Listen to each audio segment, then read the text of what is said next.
right sorry විනාඩි දෙකක් විතර ගියා ඕගොල්ලන්ට මේ මට කියන්න මෙන්න මේ ටියුට් එක දැන් අතට හම්බ වෙලා තියෙනවද මේ ස්ක්‍රීන් එක පේනව නේද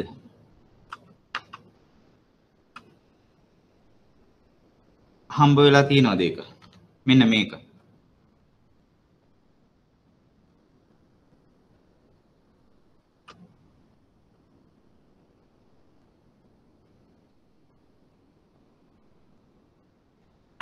බොන්ඩ් ප්‍රයිසිං ගැන තියෙන එක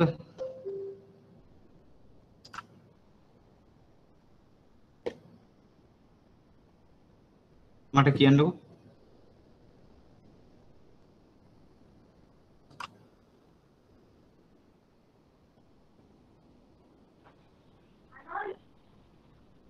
ඒක week 3 යටතේ තිබ්බේ මොකද week 3 මේ යටතේ තිබ්බේ ඔය ටියුට් එක සර් week 2 වල තිබ්බේ මූල්‍ය වෙළඳපොළ ඔව් අර දෙවෙනි සෙට් එකේ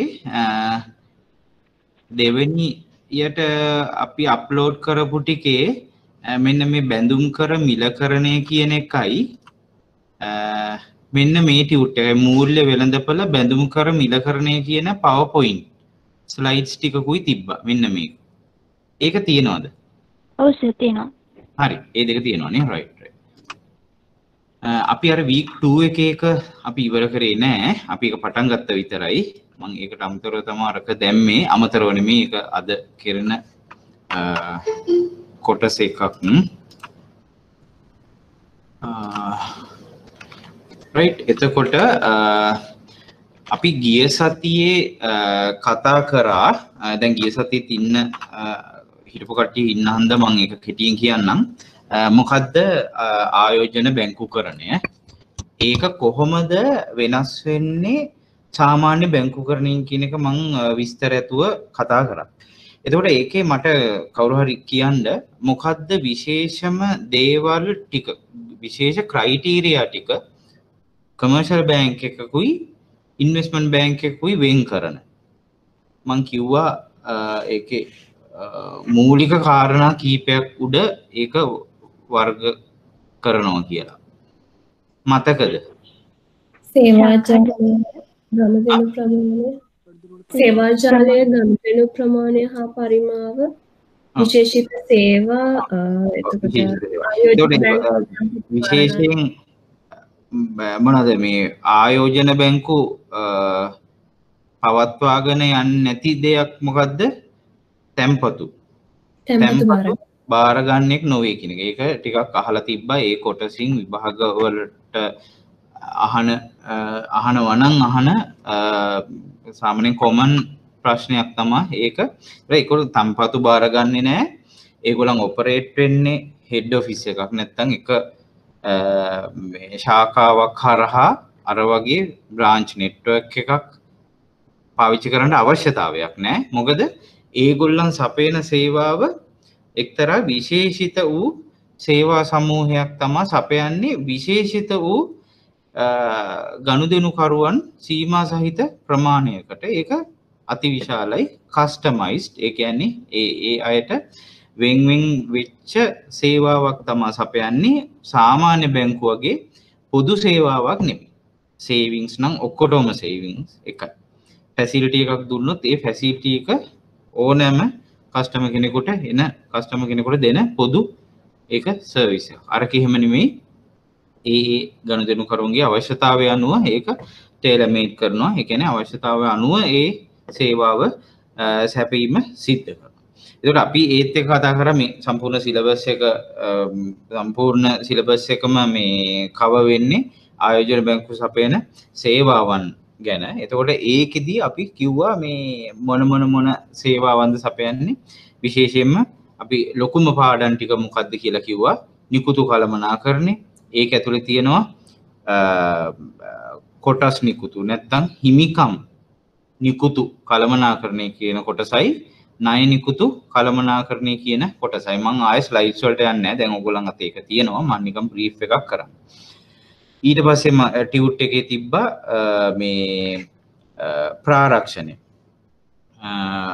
loan syndication කියන එක සම්මේලනගත ණය කියන ඒවා කෙටි පාඩම් ඊට පස්සේ mergers and acquisition කියන කොටස ව්‍යාපාර ඒකාබද්ධ වීම අත්පත් කර ගැනීම සහ ඒ වගේ එක එක වර්ගීකරණයන් තියෙනවා ඒවා පස්සට කරනවා මූලික සේවාවක් වශයෙන් ආයෝජන බැංකුව සපයන මූලික සේවාවක් වශයෙන් මං කිව්වා අන්න ඒ කොටස් ටික තමයි ඒකට අයිති වෙන්නේ කියලා.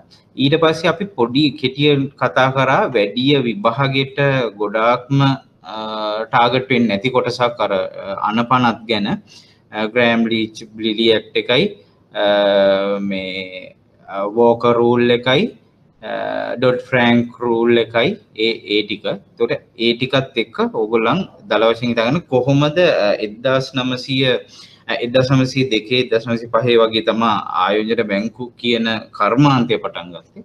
එතනින් පස්සේ 1929 වගේ ඉඳලා කොහොමද මේක ඉවෝල්ව් වුණේ මේ අදට එනකන් ආයෝජන බැංකු හා සම්බන්ධ සම්මත වෙච්ච අනපනත් ගැන තමයි ඒ ටික අපි කෙටියෙන් කතා කරේ.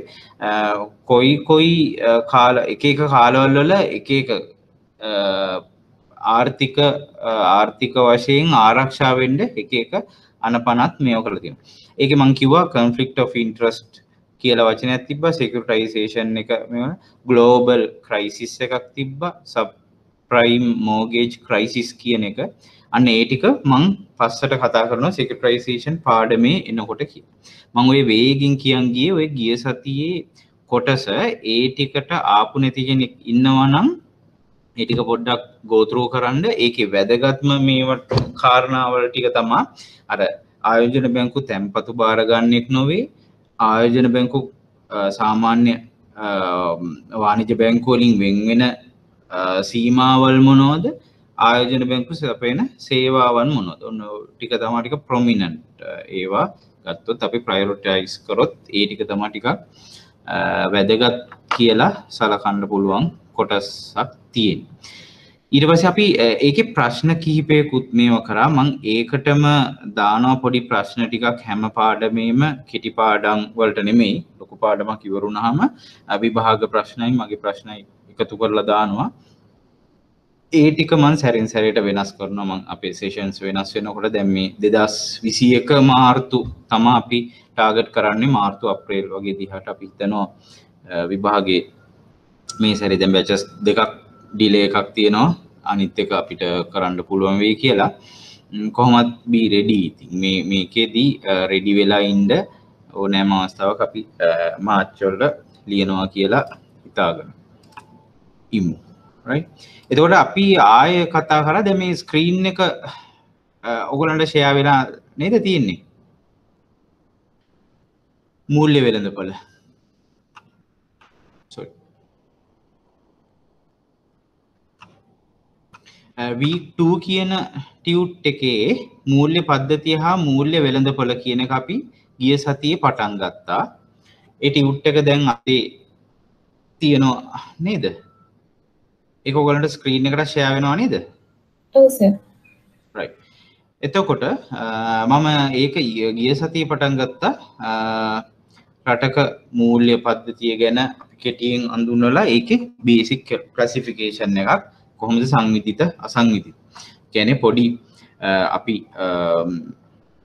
කිසිම බිල්පතක් නැතුව අපි කටවචනෙට යම්කිසි මූල්‍ය ගනුදෙනුවක් නිරත වෙනවා නම් ඒක අසංවිධිත වෙළඳපළක් වෙන්නේ. ඒක අපිට ඇත්තටම මේ සබ්ජෙක්ට් එකට අදාළ නැහැ. සංවිධිත කියන්නේ අපි කතා කරන සියලුම මූල්‍ය කටයුතු අයිති වෙන්නේ සංවිධිත කියන මේ. ඒතර මම කිව්වා ඒකෙම ප්‍රධාන වෙළඳපළවල් හතරක් තියෙනවා. ඔයගොල්ලන්ට නිකන් A level වලට වගේ කරපු දේවල් තමයි මුදල් වෙළඳපළ, ප්‍රාග්ධන වෙළඳපළ. මූලිකම වෙනස වෙන්නේ ඒක කොමන් ෆැක්ටර් එක වෙන්නේ කාල සීමාව. අවුරුද්ද හෝ ඊට අඩු කෙටි කාලීන බිල්පත් යනවා නම් ඒක මුදල් වෙළඳපළ. දිගු කාලීන නම් ප්‍රාග්ධන අවුරුදු 3 5 10 15 වගේ යනවා නම් ප්‍රාග්ධන වෙළඳපළ. ප්‍රාග්ධන වෙළඳපළේ දැන් අපි කතා කරන ඒරියා එකේ ලොකුම ඒරියාස් දෙක තමයි කොටස් වෙළඳපළ. කොටස් වෙළඳපොළ අයිති වෙන්නේ ප්‍රාග්ධන වෙළඳපොළ. දිගු කාලීන අරමුදල් රැස් කරන වෙළඳපොළ. කෙටි කාලීන අවශ්‍යතා සඳහා තමයි මුදල් වෙළඳපොළ යොදා ගන්නේ. right? ඊට පස්සේ ව්‍යුත්පන්න වෙළඳපොළ අපි ඩිරෙවෙටිව්ස් ගැනත් කතා කරනවා සිකියුරිටයිසේෂන් කියන පාඩම යටතේ මෙන්නේ. ව්‍යුත්පන්න සුරකුම් ගැන ඒකේ වර්ගීකරණය ඒ ගැන අපි කතා කරනවා ගණන් ටිකක් හදනවා ඒකේ. අනිත් එක විදේශ විනිමය වෙළඳපොළ. එතකොට ව්‍යුත්පන්න වෙළඳපොළත් විදේශ විනිමය වෙළඳපොළත් ප්‍රාග්ධන වෙළඳපොළ ඒවා එකිනෙකට වර්ග කරාට ඕවා මිශ්‍රව තමා අපිට මේ ගනුදෙනු එන්නේ. දැන් අපි වෙන රටක ව්‍යුත්පන්නයක් මිලදී ගත්තොත් විදේශ විනිමය වෙළඳපොළත් එතෙන්ද සහභාගී වෙනවා. වෙන රටක කොටස් වෙළඳපොළක ආයෝජනය කරොත් මෙහි ගොඩාක් කට්ටිය පිටරට ස්ටොක් මාකට්ස් වල ඉන්වෙස්ට් කරනවා. පිටරට අය ගොඩාක් ලංකාවේ මාකට්ස් වල පිටරට ෆන්ඩ්ස් මෙහි ඔපරේට් වෙනවා. ගොඩාක් ඔයගොල්ලන්ට ස්ටොක් මාකට් ඩේලි වගේ රිෆර් කරන්න පුළුවන් නම් foreign inflow outflow එක බලා ගන්න පුළුවන් කොච්චරද කියලා. එතකොට ප්‍රාග්ධන වෙළඳපොලේ ඇක්ටිවිටීස් වෙනවා විදේශ වෙළඳපොළත් විනිමය වෙළඳපොළත් එක්ක එකතු වෙලා තමයි ගනුදෙනු සිද්ධ වෙන්නේ. භාණ්ඩාගාර බිල්පත් වෙළඳපොලේ විදේශිකයෝ ආයෝජනය කරනවා. එතකොට විදේශ විනිමය වෙළඳපොළ මුදල් වෙළඳපොළ හා සම්බන්ධ වෙනවා. අන්න ඒ වගේ එකිනෙකට එකතු වෙලා තමයි මේ මාකට්ස් වැඩ කරන්නේ. එතකොට ණය වෙළඳපොළ ගැන කතා කරා. අපි ණයක් තියෙන ණය වෙළඳපොළින් තමයි අපි සම්පූර්ණ මූල්‍ය පද්ධතියක් කියලා හැදිලා තියෙන සම්පූර්ණ ඇත්තටම කිව්වොත් කොටින්ම ණය කියන ණය වෙළඳපොළ කියන එක හින්දා. මොකද හැම කෙනාටම ප්‍රශස්ත විදිහට අරමුදල් තිබ්බනම් ඒ කියන්නේ ව්‍යාපාර වලට අවශ්‍ය මුදල් ඒගොල්ලන් ගාවම තිබ්බනම් රජයට අවශ්‍ය මුදල් ඔක්කොම ඒගොල්ලන් ගාව තිබ්බනම් ඕවා එකක්වත් කනෙක්ට් වෙන්නේ නැහැ. ඒකට ණය කියන වෙළඳපොළක් කොටිම මූල්‍ය වෙළඳපොළක් ඇති වෙන්නේ නැහැ. ඉන්ට්‍රස්ට් රේට් එකක් නැහැ. දැන් අර ඒකේ හිඟතාවයක් තියෙන හන්ද තමා ඒවා අතර ඔක්කොම ගනුදෙනු වෙලා ඒ වෙළඳපොළ හැදිලා තියෙන්නේ. ඒකට මං කිව්වා ඒක මූලික වශයෙන් අපිට බෙදන්න පුළුවන් වර්ග තුනක් යටතේ තමයි ගන්නෙ. පුළුල් කිරීම, නම් ව්‍යකරණේ, විවිධාංගීකරණේ. ඒවා කෙටියෙන් දැනගත්තොත් හොඳට ඕම ඇති. මේවා ඇත්තටම විභාගෙට මහනවා කියලා කියන්න බෑ. එක්ස්පෑන්ඩ් කරනවා කියන්නේ ව්‍යාපාරයක් තවදුරටත් පුළුල් කරනවා. ඒ කියන්නේ දැන් ෆැක්ටරි එකක් තියෙනවා නම් තව ෆැක්ටරි එකක් අලුතෙන් ඒගොල්ලන් හදලා එකතු කරනවා ඒගොල්ලන්ගේ සම්පූර්ණ ප්‍රොඩක්ෂන් කැපැසිටි එකට. ඒ කියන්නේ නිෂ්පාදන ධාරිතාවය වැඩි කරනවා. නව්‍යකරණය කරනවා කියන්නේ මොඩර්නයිස් කරනවා. අපි අලුතෙන් සිස්ටම් එකක් දානවා. නැත්තම් තියෙන ප්‍රොඩක්ෂන් ප්ලාන්ට් එක මැනුෆැක්චරින් ප්ලාන්ට්ස් ඔක්කොම ආපහු ගලවලා අලුත් ඒවා නැවත හයි කරනවා. දැන් අවුරුදු 30ක් විතර පරණ මැෂින්ස් නම් ඒවා රිප්ලේස් කරනවා. නැත්තම් සේවා සපයන බැංකු රක්ෂණ ආයතන වගේ ඒවා නම් සිස්ටම් එක අලුතෙන්ම ආපහු දානවා. සිස්ටම් මොඩිෆිකේෂන් එකක් හරි ට්‍රාන්ස්ෆෝර්මේෂන් එකක් කරනවා. විවිධාංගීකරණය කරනවා කියන්නේ දැන් ඉන්න සෙක්ටර් එකකින් නැතුව වෙනත් අංශවලට යොමු වෙනවා. අපි කියමු බැංකු වගේ කටයුතු කරපු කෙනෙක් දැන් ආපහු ට්‍රාන්ස්පෝර්ටේෂන් වගේ යනවා. ඒ කියන්නේ ප්‍රවාහන කියන සෙක්ටර් එකට ඩයිවර්ස් වෙනවා. ඩයිවර්සිෆිකේෂන් කියන්නේ. ඔය ඩයිවර්සිෆිකේෂන් කියන එකේ ගොඩාක් ඩිෆිනිෂන් තියෙනවා. ෂෙයාර්ස් ඩයිවර්සිෆයි කරන්න පුළුවන්. කොටස් විවිධාකාරයෙන් තමන්ගේ ආයෝජනය ඉන්වෙස්ට්මන්ට් ඩයිවර්සිෆිකේෂන් එකක් කරන්න පුළුවන්. ඔය වගේ සම්පූර්ණ ඔයගේ තියෙන ආයෝජනයන් සම්පූර්ණ එක තැනකට යොමු කරන්නේ නැතුව විවිධ තැන්වල ආයෝජනය කරන්න කියලා ඔය ආයෝජන උපදේශන කතාවන්දරවල ගොඩක් ඒක ගැන තියෙනවා. ඒක ඩයිවර්සිෆිකේෂන් එකේ ගොඩක් ක්ලාසිෆිකේෂන් එකක් ඒක ඇතුළත තියෙනවා. right එතකොට ණය වෙළඳපොළ දියුණු කරන්න මොනවද රජයෙන් අරන් තියෙන ක්‍රියාමාර්ගය? දැන් මේක ඇත්තටම කිව්වොත් 2015ට විතර කලින් ඇක්ටිව් තිබ්බ ගොඩක් මේ මර්ජ් වෙන්න කියලා බැංකු අතර මර්ජර් එකක් ගොඩක් ගියා. ලොකු ප්‍රෝග්‍රෑම් එකක්. ඒක පොඩ්ඩක් අතරමඟදී නතර වුණා. ඇත්තටම ඒවට දැන් එහෙම වුණා නම් ගොඩාක්ම ප්‍රාමාණික ලාභ කියන ඒවා ලබා ගන්න පුළුවන්. මම mergers and acquisition පාඩමේදී මේක සෑහෙන දුරකට අපිට ඩිස්කස් කරන්න පුළුවන්. right ඊට පස්සේ ද්‍රවශීලතාවය අපි බැංකුව අතර බැංකුව වල තියෙන මූල්‍ය වෙළඳපොලේ ද්‍රවශීලතාවය පවත්වා ගැනීමට මහ බැංකු සංචිත වෙළඳපොළට මුදා හරිනවා. ඊට පස්සේ සංචිත ප්‍රමාණය වැඩි කරනවා. ඒ දෙකෙන් ද්‍රවශීලතාවය පාලනය කරනවා. කාට හරි කියන්න පුළුවන්ද ද්‍රවශීලතාවය එහෙම පාලනය නොකර වෙළඳපොලේ වැඩි වුණොත් ඉන්ට්‍රස්ට් රේට් එකට පොලි අනුපාතයට මොනවද වෙන්නේ? බැංකර්ස්ලා කියලා හිතනවා බොහෝ දෙනෙක් පුළුවන් ද කියන්න. බැංකු පද්ධතිය ඇතුලේ සංසරණය වෙන මුදල් වැඩි වුණොත් ඉන්ට්‍රස්ට් රේට් එක මොකද වෙන්නේ? අඩු වෙනවා. ඇයි ඒ? මනි සප්ලයි එක වැඩි බැංකු අතර බැංකු වලට. එතකොට ඒගොල්ලන්ට ආයෝජන මාර්ග හොයන්න වෙනවා ඒ සල්ලි ටික ඉන්වෙස්ට් කරන්න තැන. එතකොට ලෙන් කරන්න වෙනවා වැඩිපුර. එතකොට රේට් එක අඩු කරලා ඒගොල්ලන් දෙනවා. ඕක පාලනයට තමයි මහ බැංකු සංචිතය පවත්වාගෙන යන්නේ. ඒක පවත්වාගෙන යන්නේ ඇත්තටම බැංකු පද්ධතිය ආරක්ෂා කරන්න. එතකොට ඒ සංචිතය වැඩි කරනවා. ඒ කියන්නේ ඒගොල්ලන්ගේ ඩිපොසිට් එක වැඩි කරනවා. ආර්ථිකයේ තියෙන සල්ලි ටික මහ බැංකුව වෙත තියාගන්න. එතකොට ඒක බැලන්ස් වෙලා ආපහු ඉන්ට්‍රස්ට් රේට් එක හරි ප්‍රශස්ත මට්ටමක පවතිනවා සහ බැංකු වලට එතකොට අලාභයක් නැහැ. ඒගොල්ලන්ට ඒක මේ ඉන්ට්‍රස්ට් රේට් එක මේන්ටේන් කරගන්න පුළුවන් මාකට් එක. ඒකට අඩු වුණාමත් එහෙමයි. අඩු වුණාම වෙළඳපොලේ තියෙන මුදල් ප්‍රමාණය මදි. එතකොට ඩිමාන්ඩ් එක වැඩි වෙනවා. එතකොට රේට් එක ඉහළ යනවා.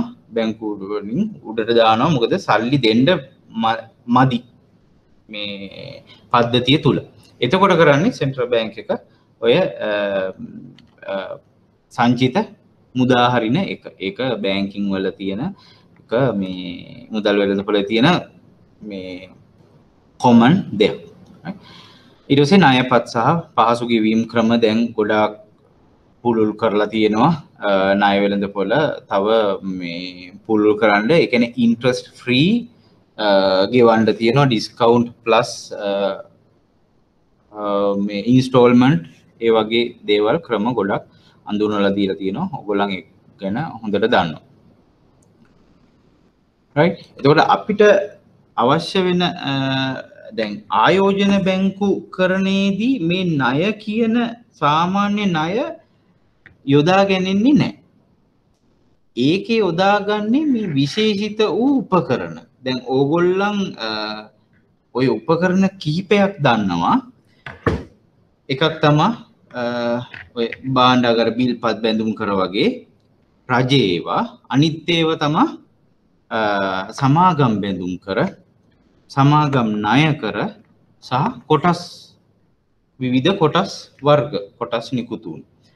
එතකොට මේ ඒකට තමයි විශේෂිත වූ ඔය ණය උපකරණ කියලා කියන්නේ. මම ඒකේ දෙන්නම් ඩිෆිනිෂන් එක. ණය උපකරණයක් කියන එකට ලියා ගන්න කෙටියෙන්.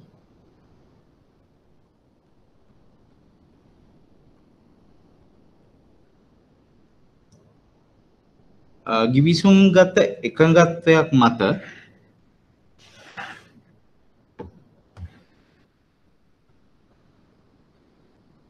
අවශ්‍යතාවය ඇති පාර්ශවයක්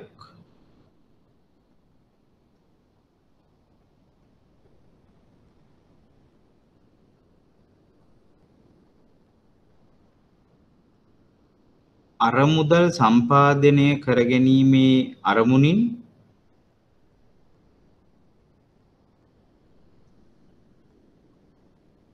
නිකුත් කරනු ලබන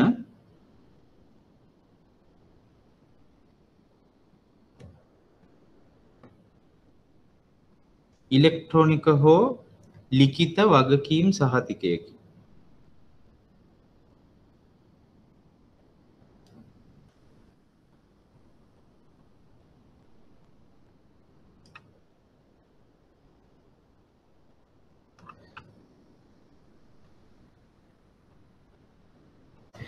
හරි ඒ ටික ලියාගත්තා නේද? එතකොට ඔය දැන් කියන ඔය ණය උපකරණයක් නැත්නම් සුරකුමක් කියලා අපි පොදුවේ හඳුන්වනවා ඕනෑම ණයකරයක් බැඳුම්කරයක් කොටසක් ඕනෑම බිල්පතක් ඒකකට හැම රීපර්චස් ඇග්‍රීමන්ට් එකක් ඒ ඔක්කොටම පොදුවේ හඳුන්වන දෙයක් තමයි සුරකුම කියන එක.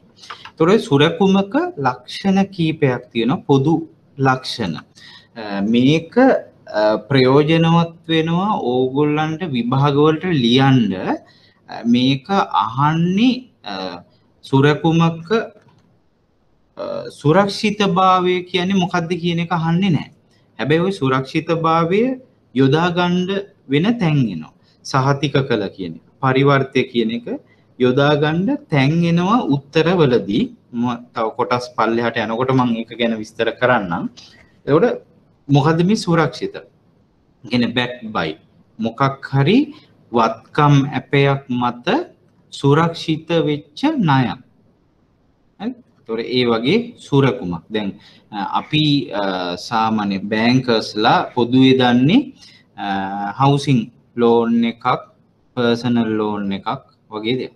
ඒ පර්සනල් ලෝන් එකක් සුරක්ෂිතභාවයෙන් අඩුයි හවුසින් ලෝන් එකකට වඩා. ඒ හවුසින් ලෝන් එකේ සුරක්ෂිතයක් තියෙනවා. ඒ කියන්නේ වත්කමක් මගින් ඒක තහවුරු කරලා තියෙනවා ඒ ගත්ත ණය. ඒ කියන්නේ ඒකට අපිට තියෙනවා වත්කමක් ඒකට against ඒකට විරුද්ධව වත්කමක් තියෙනවා.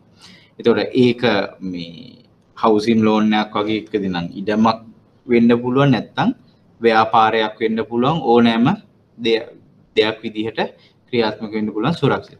සහතික කළ කියන්නේ අපි වෙනුවෙන් තුන්වෙනි පාර්ශවයක් ඒක සහතික කරනවා ඒ ණය. දැන් උදාහරණයකට ඩිබෙන්චර් එකක් ඉෂුව කරනවා, ණයකරයක් නිකුත් කරනවා තුන්වන පාර්ශව සහතික කළ ණයකරයක් හැටියට. ඒ කියන්නේ ඒ ණයකරයක් නිකුත් කරාම ඒ ණයකරයට අදාළ පොලිය සහ මුල් මුදලට සමාන හෝ ඒකට සමාන මුදලක් වෙන බැංකුවක තැන්පත් කරලා තියෙනවා.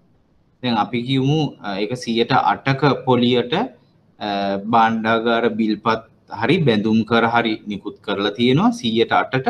ඒතකොට ඒකට අදාළ වෙන සම්පූර්ණ පොලි මුදල මිලියන 100යි නම් මිලියන 100ක සහතික කළ තැන්පතුවක් තියෙනවා වෙනත් මූල්‍ය සමාගමක්.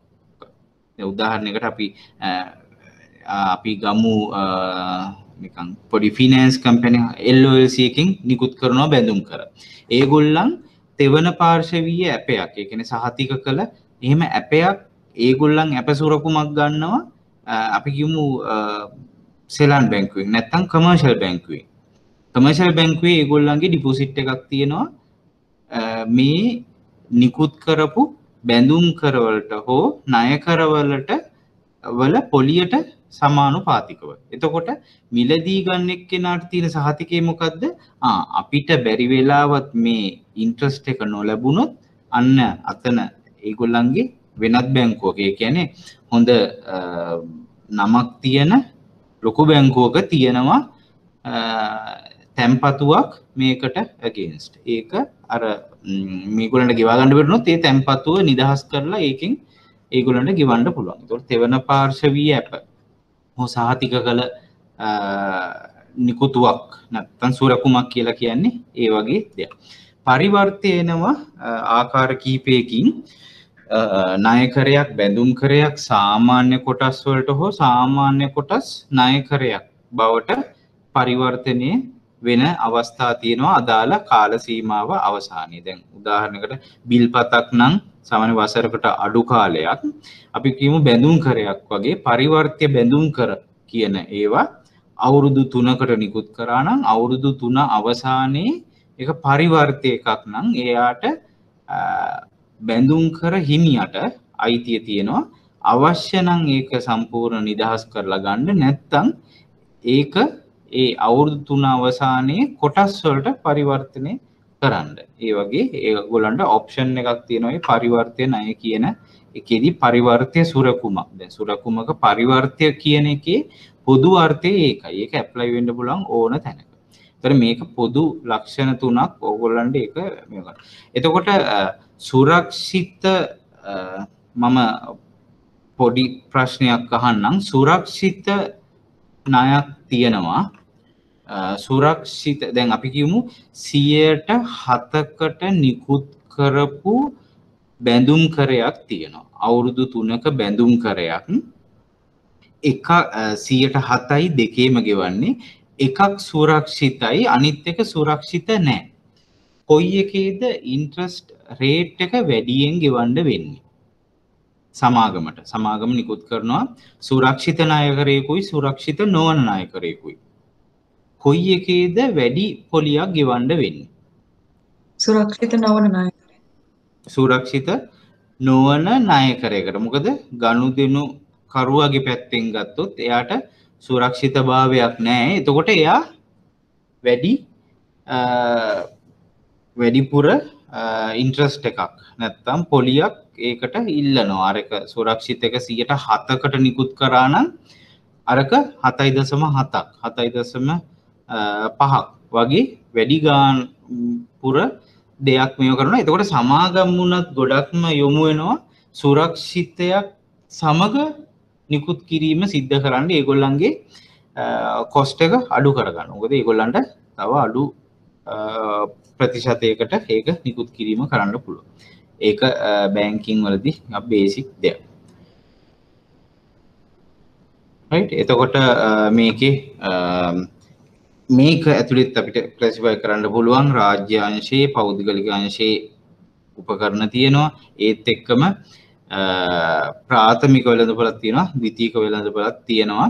දැන් බැඳුම් කරවලට භාණ්ඩාගාර බිල්පත් වලට රාජ්‍ය සහ රාජ්‍ය නොවන ඒවට ද්විතීයික වෙළඳපොළක් තියෙනවා ලංකාවේ. ගොඩක් ටිකක් බොහෝ දුරකට ඇක්ටිව් 2016 වගේ ඉඳලා ඒක දැන් හැකියාව තියෙනවා ස්ටොක් මාකට්ස් ඔයගොල්ලන් මේ ෂෙයා මාකට් එකේ ඔපරේට් කරන account එකෙන්ම bonds bills ඔක්කොම ට්‍රේඩ් කරන්න පුළුවන් මේක තියෙනවා. ඒකින්ද ඒක ද්‍රවශීලතාවය ඉහළ යනවා. ද්‍රවශීලතාවය ඉහළ යනවා කියන්නේ ඒකට තියෙන ඩිමාන්ඩ් එකත් ඉහළ යනවා.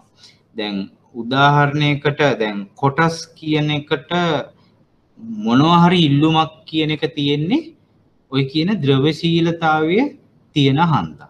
නැත්තම් දැන් උදාහරණයකට ගත්තොත් දැන් හොඳම බැංකුව කියලා මම කියන්නේ බැංකු ගත්තාම කමර්ෂල් බැංකුව සම්පත් HNB වගේ බැංකුවක් කිව්වොත් ඒක ද්විතීයික වෙළඳපොළක් නැත්තම් ප්‍රාථමික වෙළඳපොලේ කොටස් වලට ඉල්ලුමක් තියෙන්න හැකියාවක් නැහැ. මොකද සම්පත් බැංකුව හෝ වේවා මොන බැංකුව වුණත් අවසානයේ ඒක රියලයිස් වෙන්නේ කවදා හරි ඒ බැංකුව විසුරුවා හැරපු දවසට.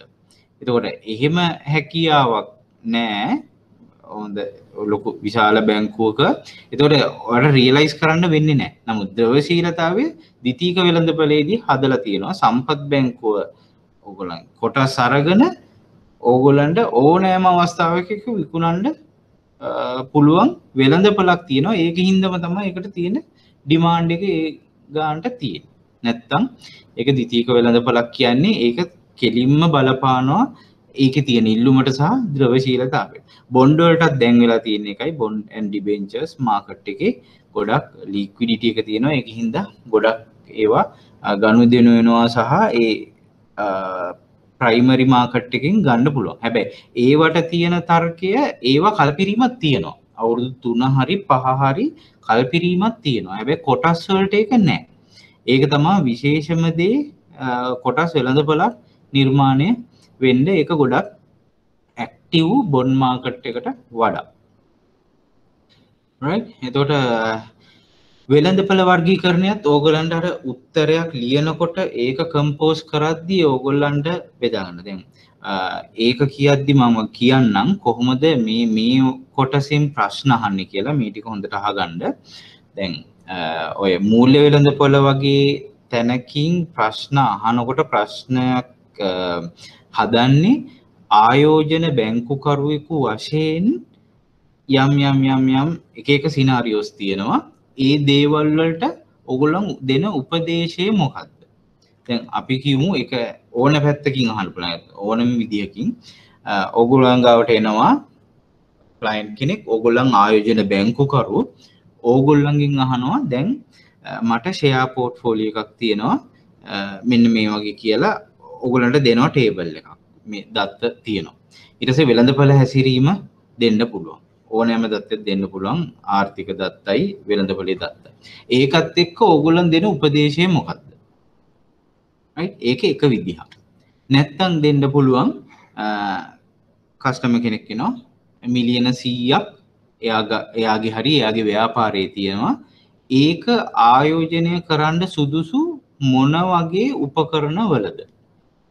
එතකොට මෙන්න මේ බෙදා දැක්වීම ඕගොල්ලන්ට යූස් කරන්න පුළුවන්. අපි ප්‍රාථමික වෙළඳපොලේ කොටස් මිලදී ගන්නවද? ද්විතීයික වෙළඳපොලේ බැඳුම් කර මිලදී ගන්නවද? ප්‍රාග්ධන වෙළඳපොලේ කොච්චර ප්‍රමාණයක් ආයෝජනය කරනවද? මුදල් වෙළඳපොලේද ආයෝජනය කරන්නේ? දැන් තියෙන ඉන්ට්‍රස්ට් රේට් එක කොහොමද? ඒකට සපෝට් කරන්න, ඒකට ඕගොල්ලන්ට යූස් කරන්න පුළුවන් ඩේටා ටිකක් දෙනවා. එක්කෝ ෂෙයා මාකට් එකේ ස්ටොක් මාකට් ඉන්ඩෙක්සස් ටික දැන් කොහොමද වර්ධනය හරි මොනවා හරි ඒ වගේ දෙයක්. දෙවෙනි කාරණේ පොලි අනුපාතය, උද්දමනය, ඊට පස්සේ මුදල් සංසරණය. ඒ වගේ මොනවා හරි ආර්ථික දත්ත ටිකක් දෙනවා. හරි සමාගම් වල දත්ත. ඒවා අනුසාරයෙන් ඔයා ඕගොල්ලන් ඇඩ්වයිස් කරන්න ඕනේ. බොහෝ විට ප්‍රශ්න 7-8කින් ප්‍රශ්න දෙකක් වගේ ලොකු ප්‍රශ්න දෙකක් විදිය වගේ හැදෙනවා. ඔන්න ඔය කියන කොටස ඔය ආර මතක තියාගන්න. ඔය විදිහ මතක තියාගන්න. මම මේ පාඩම් සෙෂන් එක පුරාම ඕක මම ආපහු රිපීට් කරනවා.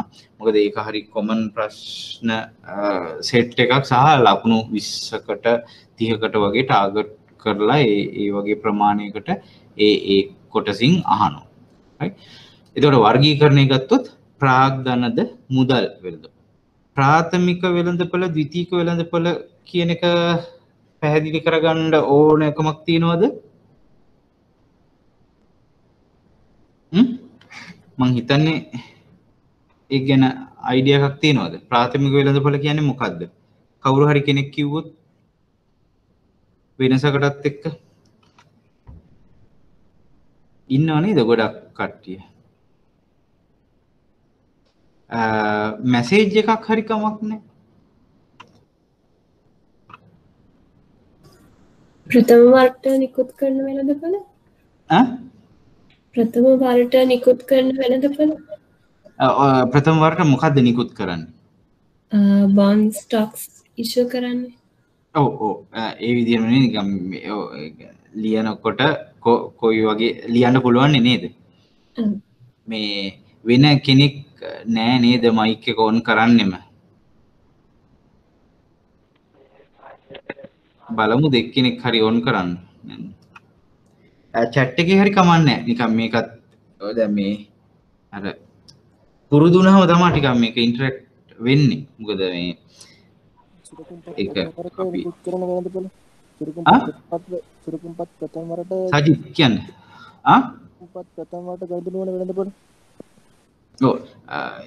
යම් කිසි ඒ කියන්නේ අපි මේක මේ විදිහට මතක තියාගන්න. දැන් මේක නිකුත් කිරීම කරන්නේ මේ ආයෝජකයන් සතුටු කරන්නවත් මේ ආර්ථිකය කළමනාකරණය කරන්නවත් නෙමෙයි, ප්‍රාග්ධනය උත්පාදනය කර ගැනීමට. දැන් ඔය ලියන විදිහත් මේව කරගන්න ප්‍රාග්ධනය උත්පාදනය කර ගැනීමට ආයතනයක් විසින් යම් කිසි සුරකුමක් පළමු වරට නිකුත් කරන වෙළඳපොළ. කියන්නේ ඉනිෂියල් ඉෂුව එක. ෂෙයා එකක් නම් ෂෙයාස් ඉස්සල්ලාම සමාගමෙන් නිකුත් කිරීම සිද්ධ කරන වෙළඳපොළ තමයි මේක. දැන් අනිත් එක මම කියන්න ගියේ දැන් අපිට දෙයියන්ගේ පිටින් මේක ජනවාරි පෙබරවාරි වෙනකොට මේ තත්ත්වය අඩු වුණොත් අපි ඊට පස්සේ ෆිසිකලි මීටින් මේ අපිට නෝමල් ක්ලාස් එකක් කරන්න පුළුවන්. but අපි දන්නේ නැහැ එහෙම නොවුනොත් අපිට දිගටම මේ විදිහට තමයි මේව කරන්න වෙන්නේ. ඒකින් හින්දා මේක normal class එකක් විදිහටම කෙරෙන්න ඕගොල්ලොනුත් මේක mic on කරගෙන මොකද දැන් පොඩි ළමයි නෙමෙයිනේ background noises පොඩ්ඩක් මේව කරගෙන ඒ ප්‍රශ්න වලට උත්තර වලට පොඩ්ඩක් interactively සහභාගී වෙන එක මේ හොඳයි. මොකද ඇත්තට මගේ normal class එකේ මම ප්‍රශ්නයක් අහන්නේ කෙනෙක් නෑ කොහොම හරි ඉන්ටරැක්ට් වෙලා ඒකෙන් තමයි මේ ඕගොල්ලන් උනත් ඒක උනන්දු වෙලා හැදෙන්නේ. ඒකෙන් හින්දා මේ පුළුවන් තරම් බලන්න මේ ඉන්ටරැක්ට් වෙලා මේකේ තියෙන දේවල් වලට උත්තර හොයාගන්න සහ උත්තර දෙන්න. right එතකොට ඊළඟ වෙළඳපළ තමයි ඊට පස්සේ ඊළඟ එක ප්‍රාථමික එකක් අනිත් එක ද්විතීක වෙළඳපළ. ඒ කියන්නේ පළවෙනි ඕගොල්ලන්ට මෙතන බෝඩ් එක පේනව නේද ෆුල්? පේනවද? පේනවනේ. එතකොට මේ පැත්තේ සමාගම නම්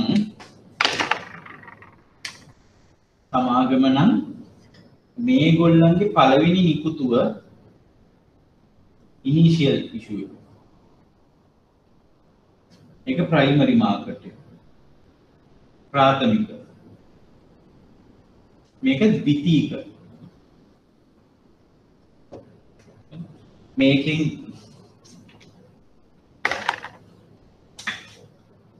මේක ඉන්වෙස්ටර් A මේ කියන ආයෝජකයා මේක ගන්නවා එයාගෙන් B කියන ආයෝජකයාට විකුණනවා ආපහු C ට විකුණනවා C ගෙන් A ට ගන්නවා A ආය C ට දෙනවා මේ සියලුම ට්‍රාන්සැක්ෂන් මේ කියන සමාගමේ X කියන සමාගමේ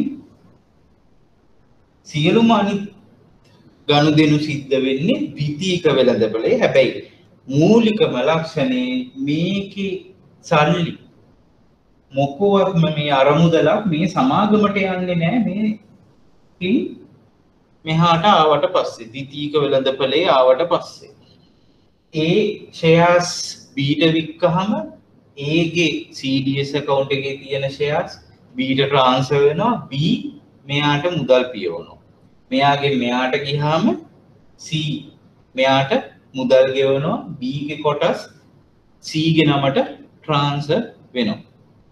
ඔය විදිහට තමයි ඒක යන්නේ. එතකොට ප්‍රාථමික නිකුතුවේදී තමයි සමාගමේ අරමුදල් කියන එක රැස් වෙන්නේ. දැන් මේකේ මූලික අරමුණ කොටස් කියන දේ පවතින්නේ සමාගමට අරමුදල් රැස් කරගන්න ඒගොල්ලන්ගේ හිමිකම තමයි මේ විකුණන්නේ. ඒක ඉනිෂියල් එකේදී තමයි ඒගොල්ලන්ට සල්ලි යන්නේ.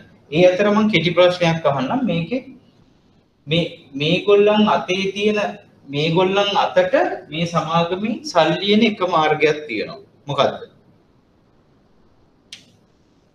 X එකෙන් මේ අයට මොන විදිහටද එන්නේ රිටර්න් එක?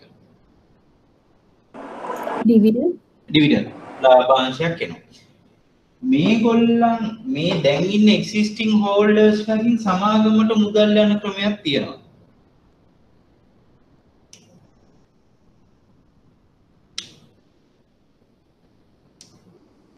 ආයෝජනය මේගොල්ලන්ගෙන් සමාගමට මේ ගනුදෙනුවන් වෙන අතර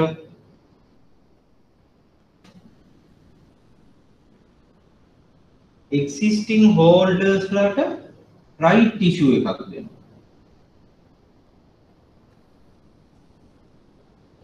existing holders ලට දෙන්නේ.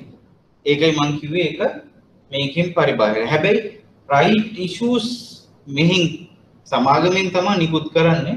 නමුත් දෙන්නේ existing දැනට ඉන්න holders ලට තමයි ඒක නිකුත් කරන්නේ. අලුත් අයට නෙමෙයි. right issues පිටින් ගන්න පුළුවන් ක්‍රම තියෙනවා මම ඒක කියන්නම්.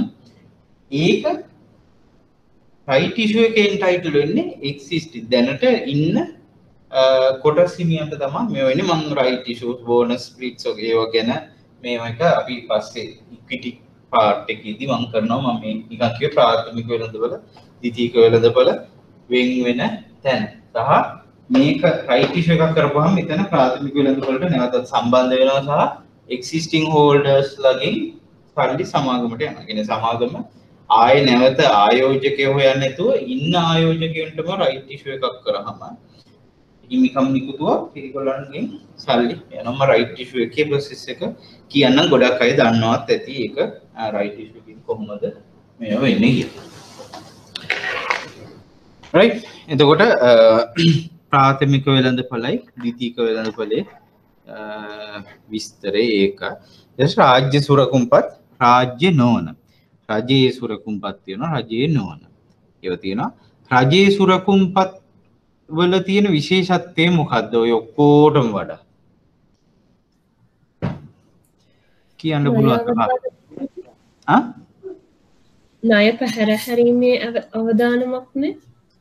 අවදානම නැත්තේ ඇයි? ඒගොල්ලන්ට බදු වැඩි කරලා මුදල් අච්චු ගහලා හරි විදේශ මූලාශ්‍ර වලින් කොහොම හරි එක පියවන්න පුළුවන් හින්දා. පියවන්න පුළුවන්.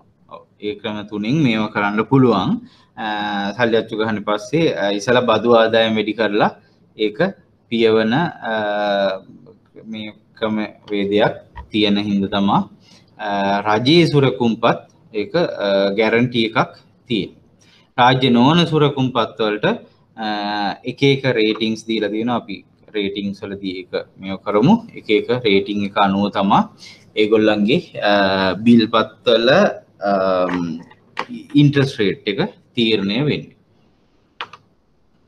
right බැඳුම් කර දැන් අපි මේකේ තියෙන බැඳුම් කර සහ කොටස් තමයි මූලික වශයෙන්ම අපි කතා කරන මේ සුරකුම් වර්ග ඉන්ස්ට්‍රුමන්ට්ස් තියෙන්නේ. එතකොට මේක දිගුකාලීන ණය ලියවිල්ලක් එක් පාර්ශවයක විසින් තවත් පාර්ශවයකට ඒක රාජ්‍ය වෙන්න පුළුවන් පෞද්ගලික වෙන්න පුළුවන්. ඒකත් ප්‍රාරක්ෂකයෙකු හරහා නිකුත් කිරීම සිද්ධ කරනවා. ප්‍රාරක්ෂකයෙකු හරහා නිකුත් කරන්නේ ගොඩක්ම නිකුතුවේ ආරක්ෂාව එක්ක මාකටිං පර්පස් එකකුත් තියෙනවා. ඒ කියන්නේ ප්‍රාරක්ෂකී සාමාන්‍යයෙන් බැංකුවක් හෝ ආයෝජන බැංකුවක් වෙන්නේ. එතකොට එයා අතිනුත් පබ්ලිසිටි එකක් වෙනවා. එතකොට ඉන්ඩිරෙක්ට් සේල් එකක් ඉන්ඩිරෙක්ට් මාකටිං එකක් එතනදී වෙනවා. මේ මොකද ඒ සමාගම විසිනුත් වෙළඳපොළට ඒක නිකුත් කරනවා අන්ඩර්රයිටර් ත්‍රූත් ඒක ප්‍රමෝට් වෙනවා. ඒක ගොඩක්ම මේ ප්‍රචාරය වෙනවා. එතකොට ඒ දෙකත් එක්ක සමාගමේ නමත් ඒකෙන් ගොඩක් මාකට් එකේ පැතිරෙනවා.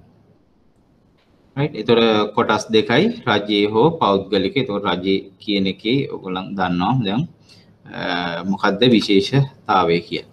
එතකොට රජයේ වගේ රේට් එක සාපේක්ෂව අඩුයි. right එතකොට මේකේ ද්විතීයික වෙළඳපොළ තියෙනවා. ඊට පස්සේ මේක මේ වෙනස් වීමත් ගන්න ඕනේ. සාමාන්‍ය කොටස් වලින් මේක වෙනස් වෙන්නේ කොහෙද? ණය කර වලින් බැඳුම් කරේ වෙනස් වෙන්නේ කොහොමද කියන අන්න ඒක පොඩ්ඩක් අවබෝධ කරගන්න ඕනේ. නැවත ගෙවීම කියන එක සාමාන්‍ය කොටස් වලට හිමි වෙන්නේ ලාභාංශයක්. දැන් ඔයගොල්ලෝ ඒක කෙටියෙන් ලියා ගන්න ටියුට් එක print කරලා තියෙනවා නම් ඒකේ ලියා ගන්න. නැත්තම් පොඩ්ඩක් ලියා ගන්න. නැවත ගෙවීම තත්ත්වය කියන්නේ ආපහු ඒ කොටස් වල සම්පූර්ණ අරමුදල නැවත ලැබීමේ පදනම. එතකොට සාමාන්‍ය කොටස් වල නම් ප්‍රතිලාභයක් ලෙස හම්බෙන්නේ ඩිවිඩන්ඩ් එකක්, ලාභාංශයක්. නමුත් බැඳුම් කරවල ගෙවන්නේ බැඳුම් කර පොලියක්. නැවත ගෙවීම අවුරුදු 3ක හෝ 5ක නැත්නම් 10ක කාල සීමාවකට සීමා වෙනවා බැඳුම් කරයක. බැඳුම් කරයක් නිකුත් කරන්නේ නිශ්චිත දවසක එක්ස්පයර් වෙන්න. නමුත් කොටස් වලදී වෙන්නේ ඒක එක්ස්පයරි ඩේට් එකක් නැහැ. සමාගම වහලා දාපු දවසක වුණත් වීමක් හෝ වසා දෙමීමක් සිද්ධ වෙච්ච දවසක තමයි කොටස් වලට අදාළ ගෙවීමක් ඇතොත් සිද්ධ කරන්න. කියන්නේ ඔයගොල්ලෝ දන්නවා කොටස් වලට හම්බ වෙන්නේ සාමාන්‍ය කොටස් වලට හම්බෙන්නේ අන්තිම ඒ කියන්නේ ප්‍රයොරිටි ලිස්ට් එකේ අන්තිම එක තමයි ඒගොල්ලන්ට හම්බෙන්නේ. ඒ කියන්නේ වුණත් වීමකදී නැවත ගෙවීම සිද්ධ වෙන්නේ සමාගමේ සියලුම අනිකුත් වගකීම් වලින් නිදහස් වෙලා ඉතුරු වන ප්‍රමාණය තමයි සාමාන්‍ය කොටස් වලට හම්බෙන්නේ. ඒකින්ද තමයි ඒකේ අවදානම අතිවිශාලයි කියලා කියන්නේ. ඒකේ අවදානම අපිට තක්සේරු කරන්න පුළුවන්. නමුත් අර සාමාන්‍යයෙන් රේට් එකක් හැටියට අපිට දෙන්න බෑ. මේ ඒක සාතික කරන්න බැරි අවදානමක් හැටියට හඳුන්වන්නේ කොටස් ආයෝජනයේ එකකින්. අවදානම ගත්තත් එහෙමයි. අවදානම සාමාන්‍ය කොටස් වල අධික අවදානම තියෙන්නේ. හැබැයි ඒ අවදානමට සාපේක්ෂයි ප්‍රතිලාභය. ඔයගොල්ලෝ අවදානමක් ගන්නවා නම් ඒ හා සාපේක්ෂ ප්‍රතිලාභයක් අපේක්ෂා කරනවා. අපි කැල්කියුලේෂන් වලදී ඒක ඔයගොල්ලන්ට කැල්කියුලේට් කරන්න පුළුවන්. අවදානමට සාපේක්ෂව තමයි ප්‍රතිලාභය යන්නේ. ඒතර ඔය පැරාමීටර් එක උඩ තමයි ඔයගොල්ලන් උත්තර ලියනකොටත් කරන්න ඕනේ කොච්චර අවදානමක් ගන්න එකට සාපේක්ෂවද ප්‍රතිලාභය ගන්න. මම චූටි උදාහරණයක් ඒකට දෙන්නම්. දැන් ඔය අවදානම ගැනීමේ එක එක මට්ටම් තියෙනවා. දැන් අපි කියමු පුද්ගලයන් දෙන්නෙක් ආවා ඕගොල්ලන් හම්බ වෙන්න. එක්කෙනෙක් අවුරුදු 28ක් විතර වයස මේ දැන් අපි කියමු රැකියාව පටන් අරන් අවුරුදු 5ක් විතර වෙන කෙනෙක්. අනිත් කෙනා දැන් අවුරුදු 50යි බැංකුවක වැඩ කරන විශ්‍රාම ගන්න තව අවුරුදු 3ක් විතර තියෙන කෙනෙක් ආවා. එයාගේ ඉතුරුම් ප්‍රමාණයක් ආයෝජනය කරන්න. එතකොට ඒ දෙන්නගේ අවදානම් ගැනීමේ හැකියාවන් දෙකක්.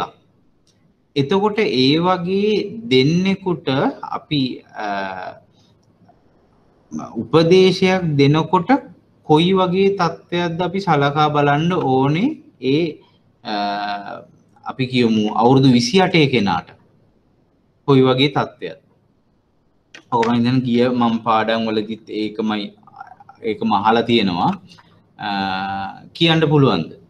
අවුරුදු 28 වගේ කෙනෙකුට කොයි වගේ පැත්තට බර වෙච්ච මේ ඇඩ්වයිස් එකක්ද දෙන්න පුළුවන්?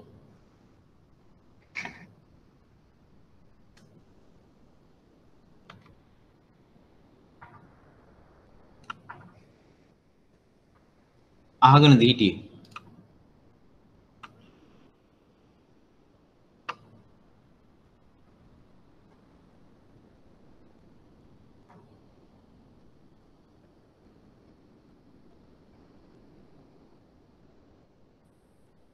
එයාට දෙන්න පුළුවන් අවවාදය මොකද්ද? එයාගේ අවදානම අඩු නිසා දීර්ඝකාලීන ආයෝජන සැලස් කියන්නේ high risk නෙමෙයි.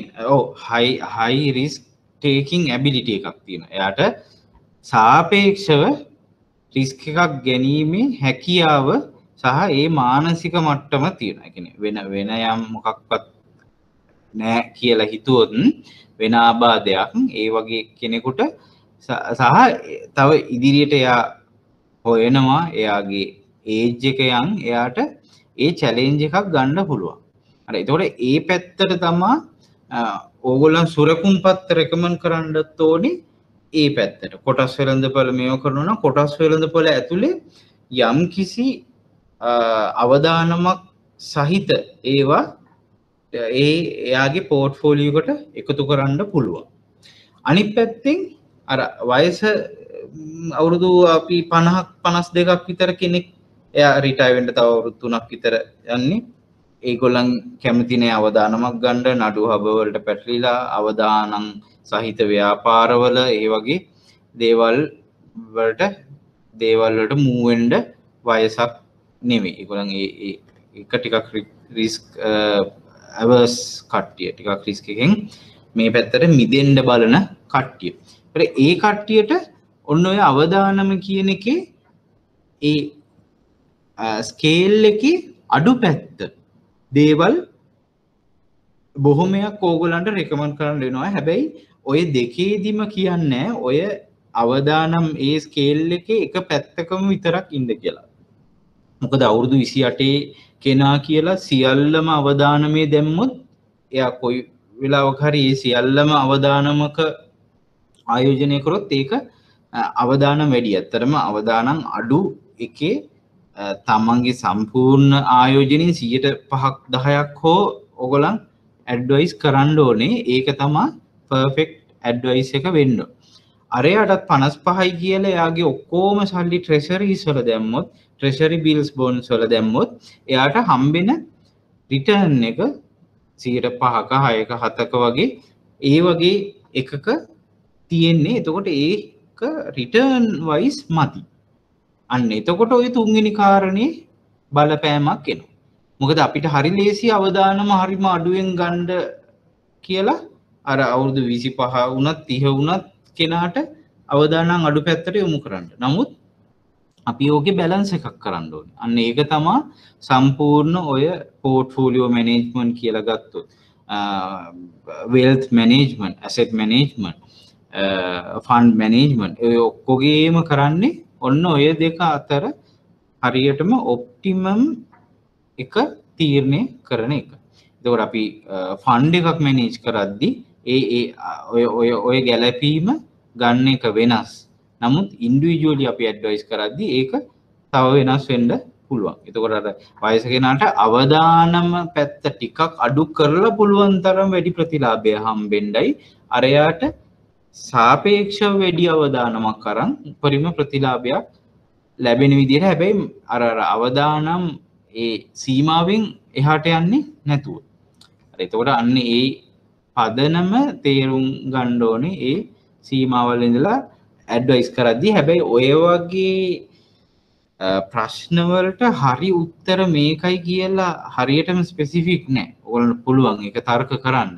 නමුත් අර මේ පොදු දේවල් ටික ඕගොල්ලන් ගන්න ඕනේ.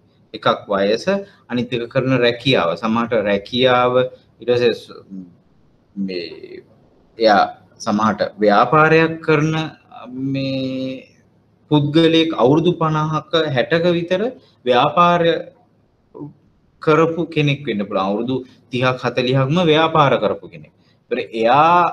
එයාගේ ප්‍රොෆයිල් එකයි අවුරුදු 55න් හරි 50න් හරි විශ්‍රාම ගන්න රජයේ සේවකයෙක්ගේ මෙන්ටැලිටි එක ඒගොල්ලන්ගේ මානසික මට්ටම වෙනස්. එතකොට අවුරුදු 61 කෙනා ගොඩාක්ම ඇක්ටිව් සමහරට ආයෝජනය කරනවා ඇති කොටස් වෙළඳපොලේ. නමුත් අරයා අවුරුදු 50ක් වුණත් එයා කොටස් වෙළඳපොල කවදාකවත් ආයෝජනය නොකරපු කෙනෙක්. ඒතකොට ඒ අවදානම එයාට ඔරොත්තු දෙන්නේ නැහැ. නමුත් අරක වයසයි කියලා අරයාගේ ඒ තත්ත්වේ නැත්තේ නෑ. මොකද එයා අවුරුදු 30 40ක්ම ව්‍යාපාර වල තමයි නියුක්ත වෙලා තියෙන්නේ. එයා දන්නවා ප්‍රොෆිට් එක එන තැන්, ලොස් වෙන තැන්, ඒ ඔක්කොම එයා දන්නවා. හරි. ඒතකොට වයසම මේවා ස්කේල් කරගන්න බෑ. එයාගේ අනිත් ප්‍රොෆයිල් එකත් ගන්න. දැන් සමහර අය ඉන්න පිටරට ඉඳන් අවුරුදු 5ක් විතර රස්සාව කරලා ලංකාවට ආපු අවුරුදු 30ක 35ක යන් කෙනෙක්. දැන් එයා සමහරට කියන්න බුල මට අවදානමක් ගන්න බෑ. මම රට ගිහිල්ලා සෑහෙන අවදානමක් අරන් අමාරුවෙන් මේ අරමුදල සකස් කරගත්තේ. ඒකින්ද ලොකු අවදානමකට යොමු වෙන්න බෑ කියලා කියන්න පුළුවන්, නොකියන්න පුළුවන්. හැබැයි අපි අවබෝධ කරගන්න ඕනේ එයාට ගන්න පුළුවන් අවදානමේ ප්‍රමාණය. එතකොට ඒක තමයි එයාගේ ප්‍රොෆයිල් එක අපි ස්ටඩි කරන්න ඕනේ. නැත්නම් අපි උපකල්පනයක් දාලා ඇඩ්වයිස් එකක් දෙන්න ඕනේ. මෙන්න මේ උපකරණ වලට ඔයා යන්න එක හොඳයි කියන එක සජෙස්ට් කරනවා. උපදේශයක් තමයි දෙන්නේ. මේකයි කියලා අනිවාර්ය එකක් නැහැ. රයිට්. එතකොට අපි බැඳුම් කර නිකුත් කිරීම මම කරන්නම්. අපි මේවා එකත් එක්කම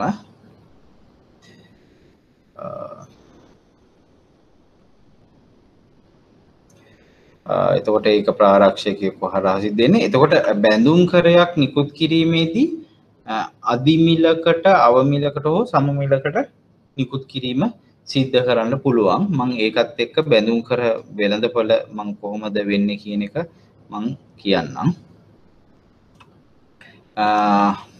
ඔයගලන්ට අනිටියුට් එක පොඩ්ඩක් ගන්න. ඒකේ බැඳුම් කර මිලකරණයේදී කොහොමද මේ බැඳුම් කර අධිමිලකට සහ අවමිලකට නිකුත් කිරීම සිද්ධ කරාම වෙන සම්බන්ධතාවය මේ ටියුට් එකේ තියෙනවා. දැන් මේ ටියුට් එක ඔයගලන්ට පේනවද ස්ක්‍රීන් එකේ?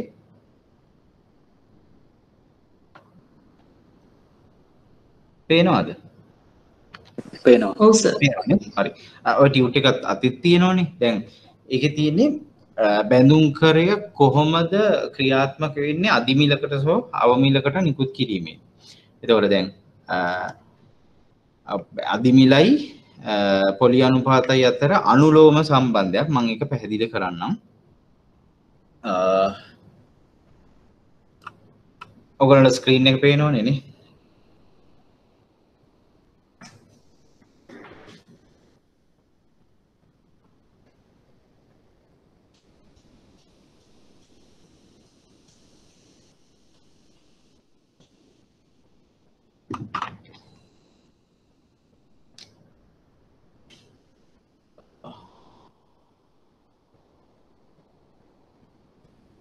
දැන්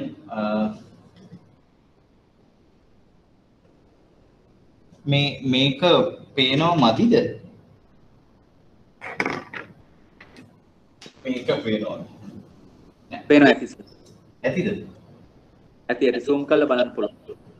zoom කරන්න එන්න. ඉන්න මේක නෑ සර් zoom කරලා බලන්න පුළුවන්. සර් zoom කරන්න ඕනේ නෑ. අපිට zoom කරලා බලන්න. නෑ මාත් මේ zoom කරා මේක ඇද්ද? ඔයගොල්ලෝ මේ ස්ක්‍රීන් එකෙන් මේ zoom කරන්න පුළුවන් නේ? ඔව් සර්.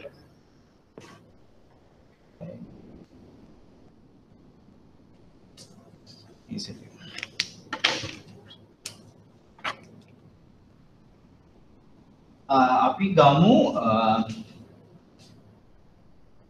Bank of Ceylon එකේ බොන්ඩ් එකක් 107ක annual coupon එකක්. හරි මම ওই ටික කියන්නම්. coupon rate එක කියන එක අදාළ නිකුතුවේදීම coupon අගය කියන එක අදාළ නිකුතුවේ වෙන අවස්ථාවේදීම සඳහන් කරන දෙයක්. මෙන්ෂන් කරන එකක් 107 කියන එක. ෆ්ලෝටිං නෙවෙයි නම් ෆික්ස් නම් ඒක අනිවාර්ය වශයෙන්ම ඒ 107 අවුරුදු පතා අපි අවුරුද්ද 5යි නම් අවුරුදු 5යි නම් ඒ අවුරුදු 5 අනිවාර්ය වශයෙන්ම මේ 107 ගානේ ගෙවීම් සිද්ධ කරලා අවසානයේ 107 ප්ලස් මේකේ ෆුල් ෆේස් වැලියු කැපිටල් එක ගෙවන්න ඕනේ. මේක බොන්ඩ් එක BOC අපි 2021 කියන බොන්ඩ් එක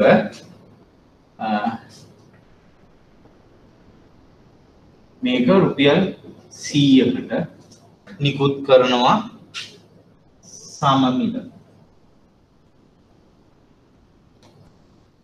හරි සමමිලකට මෙතන අපි රුපියල් 100ට නිකුත් කිරීම කරන්න. මේ මිල. හරි මිල ඊට වඩා වැඩි වෙන්න පුළුවන් අඩු වෙන්න. දැන් මතක තියාගන්න ඕනේ පළවෙනිම ප්‍රශ්නේදී මේ කියන මේක ෆේස් වැලියු එක මේ රුපියල් 100 තමයි මෙතනදී පියවන්නේ. අනිවාර්යෙන් මේ රුපියල් 100 තමයි මෙතනදී පියවන්නේ. එතකොට 100ට 7 100කට නම් 7 ගානේ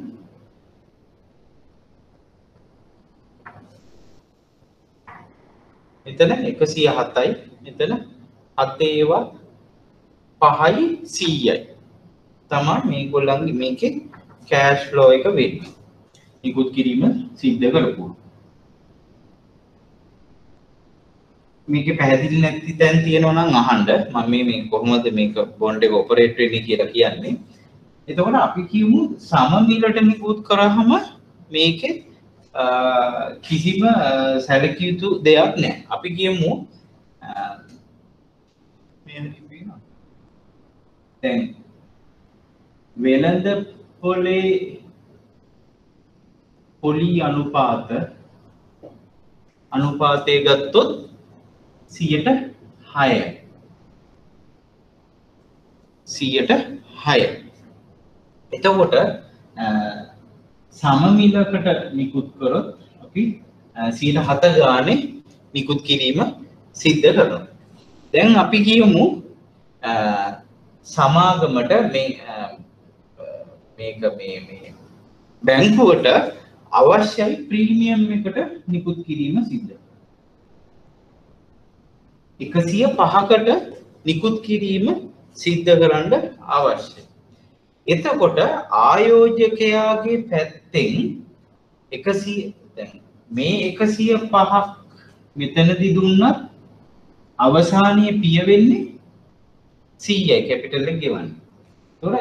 ඒතකොට 105ක් එයා ප්‍රීමියම් එකක් දීලා ගන්න නම් දැනට යන බොන්ඩ් එකේ රේට් එක 7යි නම් 7ට වඩා වැඩි වෙන්න ඕනේද මේ කියන කූපන් රේට් එක අඩු වෙන්න ඕනේද? ආයෝජකයාගේ පැත්තෙන් ගත්තොත් ආයෝජකයාගේ පැත්තෙන් හිතුව මම 100ට තියෙන බිල් එකක් 105කට මට ඔෆර් කරනවා. මට හම්බෙන්නේ 100යි අන්තිමට. 105ක් දීලා මං ගන්නවා නම් මම මොකද්ද කරන්නේ?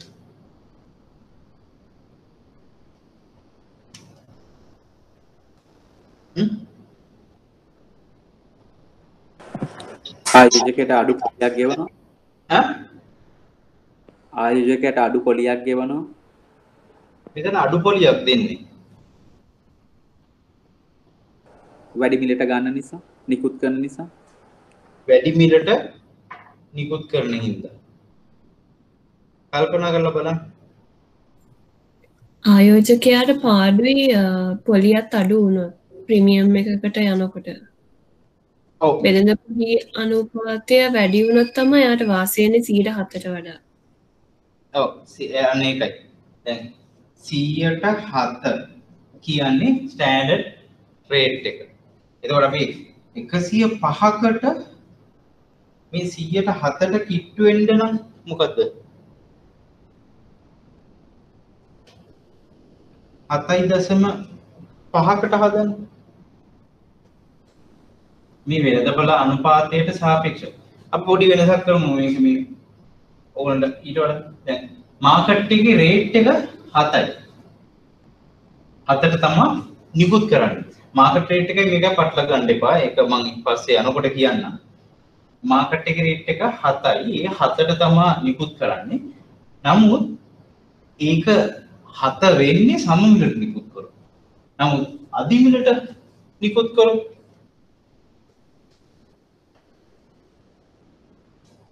එතකොට 100ට 7 තමයි මාකට් එකේ රේට් එක.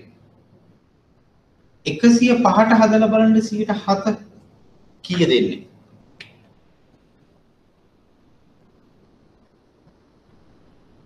105ට 6.67 අන්න 6.67. දැන් ආයෝජකයාගේ පැත්තෙන් මොකද්ද? වෙළඳපොලේ මට ඕනම සුරකුමක් ගන්න පුළුවන් 107 ගානේ මම මෙයාගෙන් මේක 105ට ගත්තා කියලා මට කිසි වාසියක් නැහැ. මට පාඩුවක් විතරයි. දැන් මෙයා ඔෆර් කරන්නේත් මට මේක. ඒතකොට මම මොකද කරන්නේ? මේක 7.4ට හදලා බලන්න.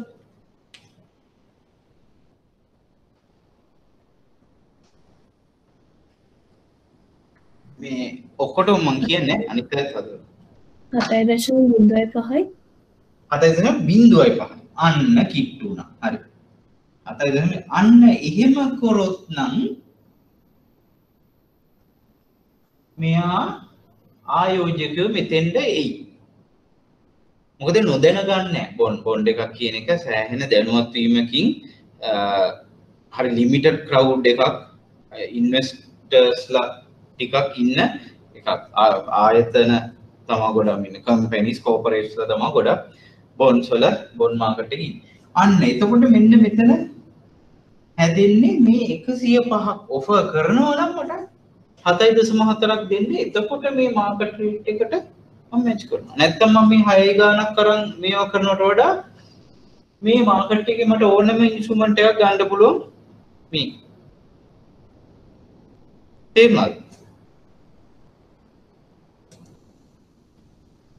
දැන් මෙයා අපි ඩිස්කවුන්ට් එකට දෙන අවස්ථාව. එතකොට ප්‍රීමියම් එකයි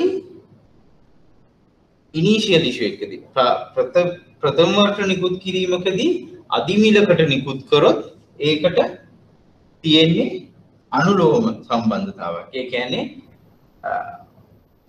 අධිමිලකට නිකුත් කරොත් රේට් එක වැඩි. මේක තර්කානුකූලව මෙතන අපි ඔප්පු කරලා තියෙනවා. රේට් එක වැඩි. හැබැයි ඒකින්ද අර කඩුයි කියන එකට වඩා මේ අවස්ථාවේදී මොකද තත්ත්වය? 95ට මේ යනවා.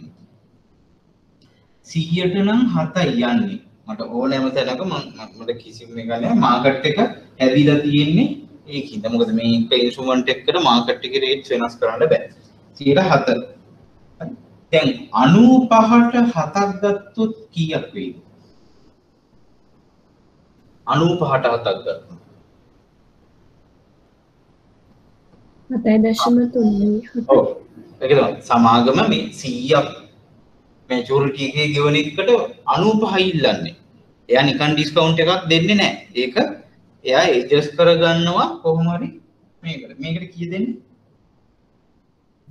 7.37. 7.37. දැන් සමාගමට cost of capital එක වැඩි. ඒ කියන්නේ සමාගමට දැන් සමාගම පැත්තෙන් තමයි මේක තියෙන්නේ.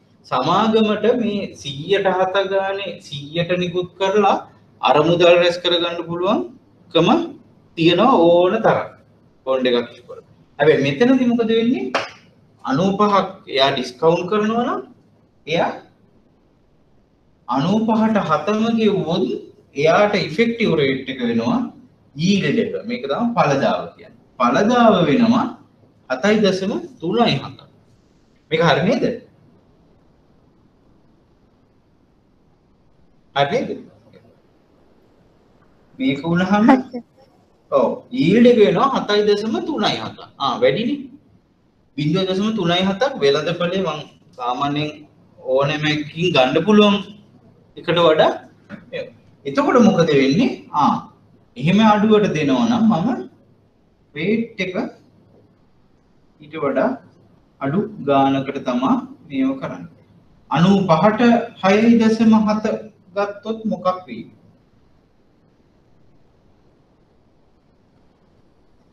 7.05.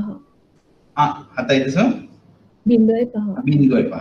ඕනනම් ඉතින් 6.6ට විතර අඩු කරයි. මොකද සමාගම නිකුත් කරන්නේ සමාගම තමයි බලධාරියා.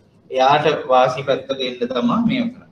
6.6 කරොත් සමහරට 6 ගානක් ඉෆෙක්ටිව්. 4. හරි හරියන්න. ඒක ගානයි. ඇයි? මෙයාට 100ට 7 කූපන් පොලියට 100ට නිකුත් කරනවට වඩා 95ට කිව්වහම ආයෝජකයෝ ඇදිලා එනවා. හැබැයි ඉන්ට්‍රස්ට් එක 0.4 අඩුයි. හැබැයි 95ට දෙන්නේ 100ට මේ බේරන්න කියලා කියන්න පුළුවන්. හැබැයි ඉෆෙක්ටිව් රේට් එක සමාගමට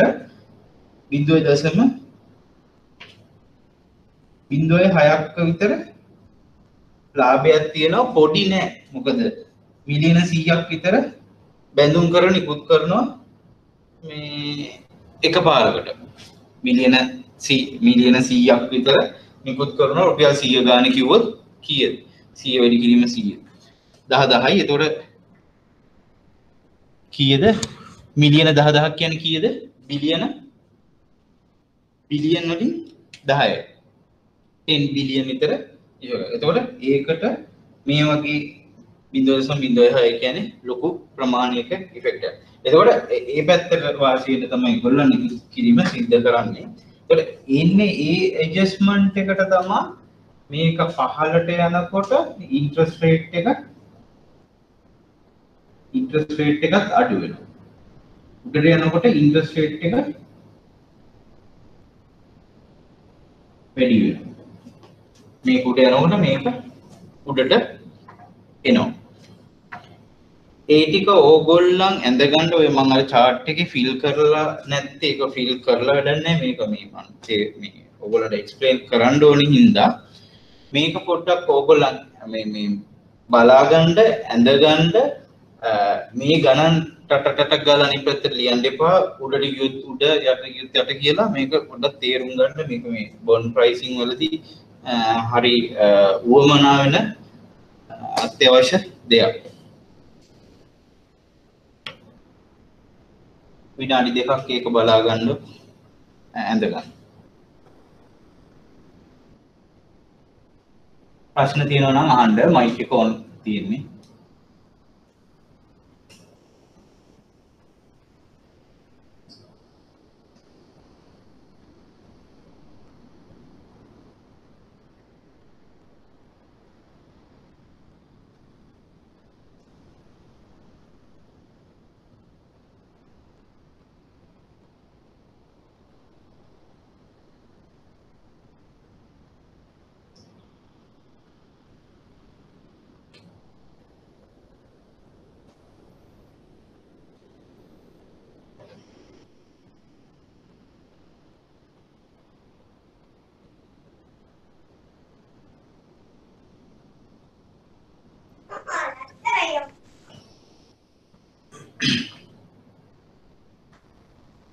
Sorry sir.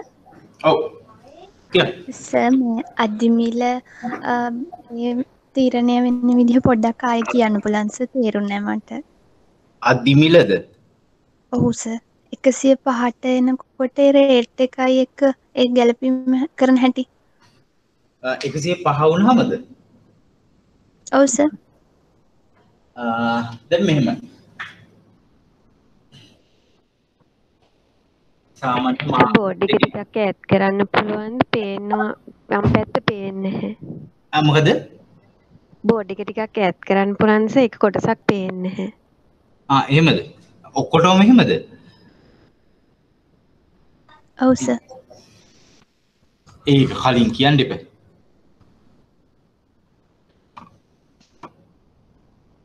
හරිද? ඕගොල්ලන් zoom කරගෙන බලන්නේ නේද? මේක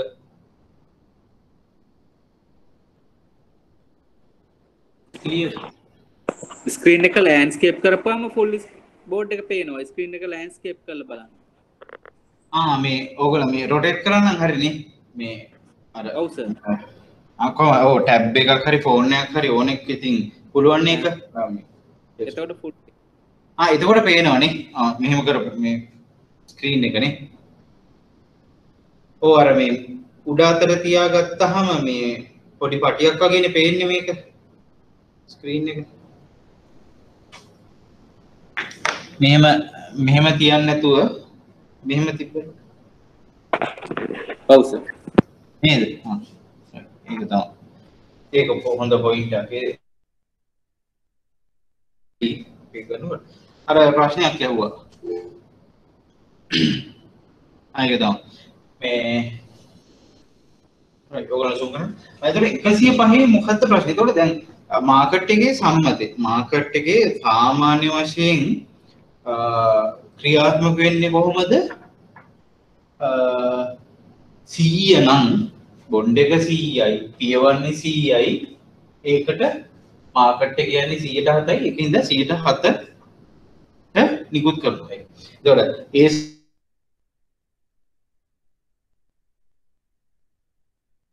වණ්ඩ කැමතිත් නෑ ඔයගොල්ලෝ පුළුවන් නම් අඩු කරගන්න කැමති ආයෝජකයා ඊට වඩා උපරිම ඉතින් මිලක් ගන්න තමයි කැමති හැබැයි මෙයා දෙන්නේ නෑ මේ දෙක අතර සමතුලිතය තමයි මේ 7. ඒක තමයි මාකට් එකේ රේට්. නමුත් මෙයා යෝජනා කරනවා අධිමිලකට නිකුත් කිරීම සිද්ධ කරනවා. ඒ 100කට 105ක් දෙනකොට ආයෝජකයාට ගන්න මොකක් හරි වෙන මෝටිව් එකක් තියෙන්න ඕනේ. එනේ එයාට උනන්දු වෙන යම් කාරණයක්. 100 බැඳුම් කරයක් අධිමිලකට 105ක අධිමිලකට කූපන් රේට් එක 7යි. ඒ කියන්නේ මාකට් එකේ රේට් එකටම නිකුත් කරයි කිව්වොත් කවුරුත්ම ගන්න නැහැ. ඇයි ඒ 105ට 7 කියන්නේ ඒක 105ට 7 කියන්නේ ඒක අපි කලින් හැදුවා 6 පොයින්ට් ගානක් එන්නේ 6.6 ගානක් වගේ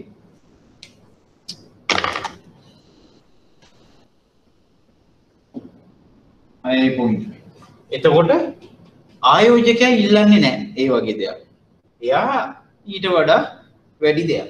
එතකොට මෙයා ටික ඒක ගාන උස්සන මේගොල්ලන් මේක බොන්ඩ් එකේ නිකුත් කිරීම ඕගනයිස් කරද්දී මේක අදල් බලනවා මේ බොන්ඩ් කැල්කියුලේෂන් කියන්නේ මේක ඇත්තට. 7.3ක් විතර ඒගොල්ලන්ට ගෙවන්න සිද්ධ වෙනවා මේ වෙළඳපොලේ විල ඒක මැච් කරන්න. ඒකට 7.3ක් ගත්තාම මේක 7ට ආසන්න වෙනවා. 7ට වඩා දෙන්නේ පුළුවන් තරම් බලනවා ඒගොල්ලන් 7ට දශමයක් හරි අඩු මට්ටමක තියාගන්න නැත්නම් ඒගොල්ලන්ට හරි ලේසි 100ට නිකුත් කරලා මේ මාකට් රේට් එකට නිකුත් කරන්න. එතකොට 7.3ට ගත්තාම ඔන්න අපි කියමු ඉතින් 6.99ට වගේ එන්න ඒගොල්ලෝ 6.99ට වගේ ඔන්න වගේ ගහකට එන රේට් එකක් මෙතනදී ඇඩ්ජස්ට් කරනවා. එතකොට අධිමිලකට නිකුත් කරොත් ඒකට අනුලෝම සම්බන්ධතාවයක් තියෙනවා. ප්‍රතිලෝම නෙවෙයි අනුලෝම සම්බන්ධයක්. ඉන්ටරෙස්ට් රේට් එකත් වැඩි ඉනිෂියල් ඉෂුව ප්‍රයිස් එක වැඩි වෙනකොට. අඩු වෙනකොට රේට් එක අඩුයි. මොකද ඒ 95ට 7 ගත්තොත් yield එක ප්‍රතිලාභය වැඩි වෙනවා. අරයා ඒක කොහොමදවත් ඒක දෙන්නේ නැහැ.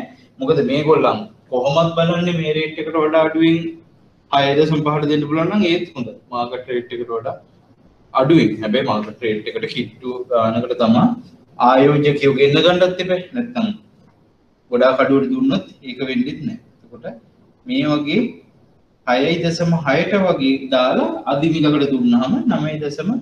ඒතර ආයෝජකයා ඇට්‍රැක්ට් වෙන්නේ ඒගොල්ලන් අර ආයෝජනයට යොමු වෙන්න තමයි ඩිස්කවුන්ට් එක කර දෙන්නේ. දැන් 100 බිල් එක 95කට දෙන්නේ. හැබැයි මාකට් එකේ මේකේ වැලු බැලමට පොඩි 0.4 අඩු වෙන 95ට දෙන්නේ. හැබැයි ගණන් හදලා බලපුවහම රේට් එක මෙතන නිකුත් කරන සමාගමට ලාභයක් තියෙනවා. ඒ ගානට ආයෝජකයා આવොත් ඒගොල්ලන්ට වාසිය තියෙනවා. කොහොමත් මේක කිට්ටුව තමයි කැරකෙන්නේ. ඒක මතක තියාගන්න. හරි. ඒ නිකුත් කිරීම. ඉනිෂියල් නිකුත්. එතකොට අපි බලමු දැන් ඕක ඉනිෂියල් නෙමෙයි අපි ගත්ත සමමිලට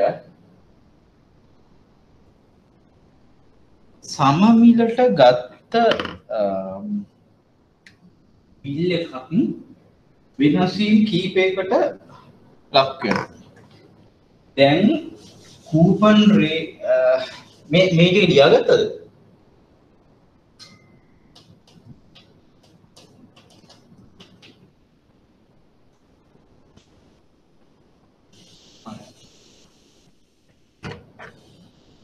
දැන් නිකුත් කරලා ඉවරයි. දැන් වෙළඳපොලේ පොලි අනුපාතය අපි මෙතන ගමු.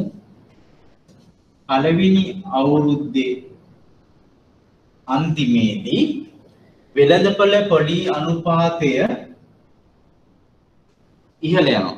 දැන් අපි මේ අවුරුදු මේ කාල සීමාවම ගත්තොත් 2020 දෙසැම්බර් වල 104ට තිබ්බ පොලි අනුපාතය 2021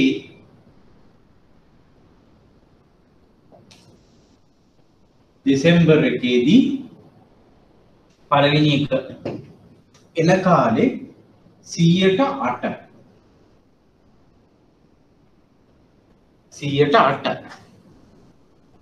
ඉන්ක්‍රීස් එකක් වුණා. එතකොට 108 වුණාම බැඳුම් කර හිමියා විකුණන්නේ නැත්තම් මෙදාගත් එක මෙදාටම තියන් ඉන්න ඕන කිසිම ප්‍රශ්නයක් නැහැ. මෙන්න මේ කියන කොන්ට්‍රැක්ට් එක ක්‍රියාත්මකයි. 107 ගානේ කූපන් එක හම්බ වෙනවා. බොන්ඩ් 1000ක් ගත්තොත් ඉන්වෙස්ට්මන්ට් එක ලක්ෂයයි 107 ගානේ එයාට 7000 හම්බ වෙනවා. එතකොට මේක මෙතනදී වෙනස් වෙන්නේ කොහොමද? මේ 108ට ගියාම මෙතනදී කොහොමද මේක වෙනස් වෙන්නේ කියන්නේ. මොකද මේක වෙනස් වීමක් ලක් වෙනවා විකුණන්න ගියොත්. දැන් අපි මෙතන 100ට තිබ්බා මේ බැඳුම් කර. වෙළඳපොලේ 108කට මාකට් එකේ ඉන්ට්‍රස්ට් රේට් එක ගියොත් මේ බැඳුම් කර හිමියා මේ අවස්ථාවේදී වාසි තැනකද ඉන්නේ අවාසි තැනකද? කාට හරි කියන්න පුළුවන්ද?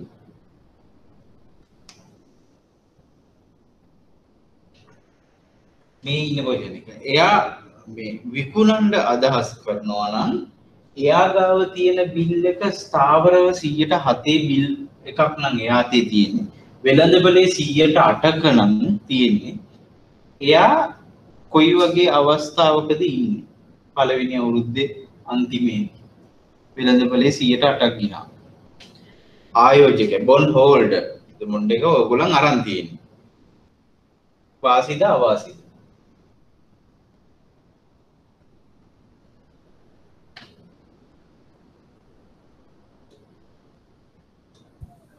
ආයෝජකයාට අවාසි. ආයෝජකය අවාසි. ඇයි?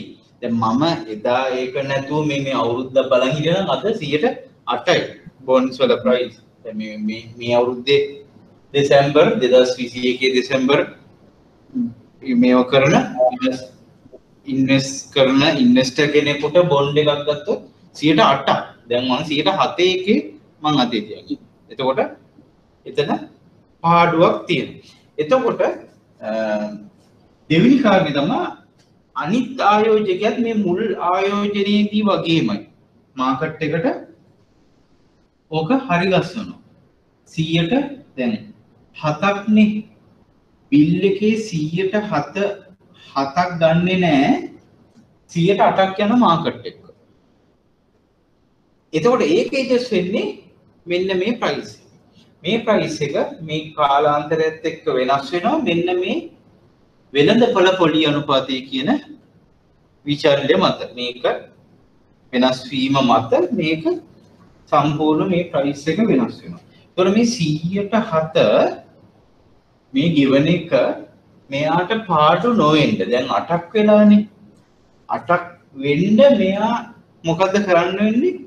අඩු මිල මේකට මේව කරන්න වෙනවා. දැන් 107 මෙයා accept කරන්නේ නැත්නම් 108 ඊට වඩා වැඩි මේකක් දෙන්න එයා 95කට විකුණන්න වෙනවා. 95කට ඉල්ලන්නේ. ඇයි 95කට આવොත් තමයි අනිත් ගන්න ඒක මිලදී ගන්න ආයෝජකයාට හොඳ yield එකක් එන්නේ. මේකට කීය දෙන්නේ? 7ට 95ට 7 වුණා.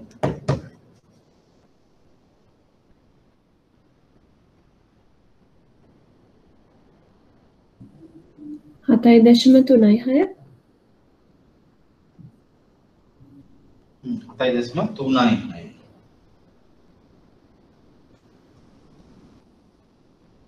ඒත් මදිනේ කවුරුත් ඉල්ලන්නේ නැහැ ඒ ගානට. තවත් අඩු කරන්න වෙනවා. 100ට එකක ඉහළ යාමක් නේ. 92ක් විතර දෙන්න.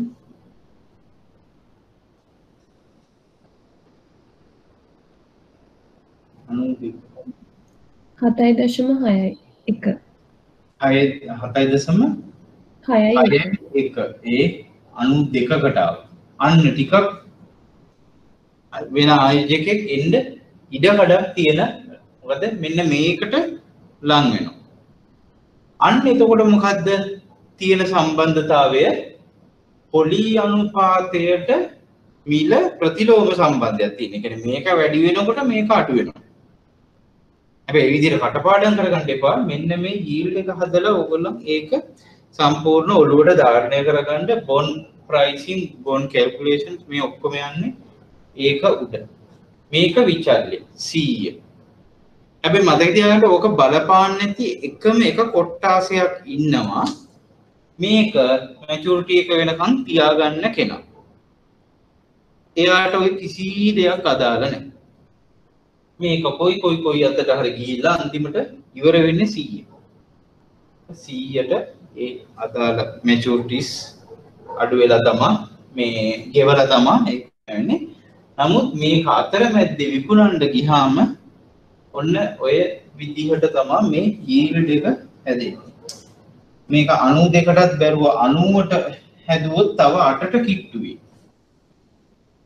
මේක මම ලොකු ඉන්ක්‍රීස් එකක් මෙතන ඇත්තටම දැම්මේ. ඒවට මේක ඇඩ්ජස්ට් වෙන්න 8ට මෙන්න ඕනේ 7.8ක් 7.9කට විතර හැදුනහම ඔකට ඩිස්කවුන්ට් එකක් වෙන්නේ වෙළඳපොලේ මිල ඉහළ යාම.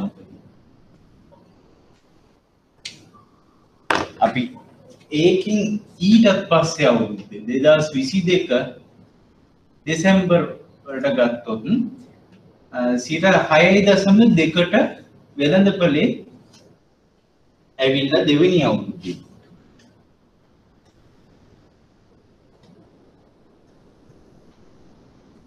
දෙවෙනි අවුරුද්දේදී මොකද වෙලා තියෙන්නේ? දෙවෙනි අවුරුද්දේ මාකට් එකේ ආයෙ පල්ලෙහාට ඇවිල්ලා ඉන්ට්‍රස්ට් රේට් එක පොලිසි රේට් පල්ලෙහාට ඇවිල්ලා මාකට් එකේ කෑෂ් වැඩි වෙලා ෆොරින් ඉන්වෙස්ට්මන්ට් ඇවිල්ලා ඔන්න දැන් ආපහු 6.2කට ඇවිල්ලා මේ කූපන් එකට වඩා අඩු මිලකට මෙතන ඇවිල්ලා. දෙවෙනි අවුරුද්දේදී මේ ආයෝජකයා ඉන්නේ කොයි වගේ තැනකද? දැන් ඔයගොල්ලන් ගාව තියෙන්නේ 107ක බොන්ඩ් එකක්. දැන් අවුරුදු දෙකක් ගියාට පස්සේ 6.2කට මාකට් එක ඇවිල්ලා තියෙනවා. ඔයගොල්ලන් දිනුම් අනිත් පැත්ත ආයෝජකයාට වාසි. ආයෝජකයා දැන් උඩ. එයා වික්කේ නැත්තම් ප්‍රශ්න නැහැ. හැබැයි විකුණන තත්ත්වෙක හිටියොත් ඒ කියන්නේ ඕලා ද්විතීක වෙළඳපොළට සම්බන්ධ වෙලා හිටියොත් බොන්ඩ් එක අතේ තියාගෙන අන්න මේකට බලපන්න. එතකොට ඕගොල්ලන්ට 100ටම දුන්නොත් 107ක් 107ක් දෙන්න වැඩක් නැහැ. ඔයාලට පාස් කරන්න අවශ්‍ය නැහැ. ඒ විකුණන කෙනාටම ඒ 107ක් මොකද 0.8ක් එතන වෙනසක් තියෙනවා. ඒකින්ද මොකද කරන්නේ? මම ටිකක් ගාන වැඩි කරනවා 105කට. 105කට වැඩි කරාම මේ 107 ඇයි 107 වෙනස් වෙන්නේ නැහැ. කූපන් පොලියනේ. ඒක වල ආයේ මේ අවුරුදු 5කට ආයේ සක්කරයටවත් වෙනස් කරන්න බෑ. වෙනස් වෙන්නේ මෙන්න මේ ප්‍රයිස් එකෙන් තමයි yield එක කැල්කියුලේට් වෙන්නේ. නැත්නම් ප්‍රතිලාභය කියන්නේ. 7ට අපහම 105 කීයද? 6.67. 6.67. 108ක් විතරද? 108ක් දැම්මොත් කොච්චරක් වෙනවද? 6.48. 4යි 8. හරි. ඒතකොට දෙපැත්තටම මේ වෙන්න මටත් වාසියක් මෙතන ගැඹෙනවා. ආයෝජකයාට 6.4යි ගාණක් වෙනවා. 6.2යි තියෙන්නේ. මාත් අවුරුදු දෙකක් මේක පරිභෝජනය කරලානේ. මෙතනින් අරගෙන මේ අවුරුදු දෙකට එනකම් මම ඉන්ට්‍රස්ට් ගත්තා. මෙතනින් එහාට මෙයාට පාස් වෙනකොට මෙයාගේ yield එක මෙතන මේවා වෙන්නේ 6.4. ඒක සම්වැය මේකට කිට්ටු ගානක මේ අන්න ඒක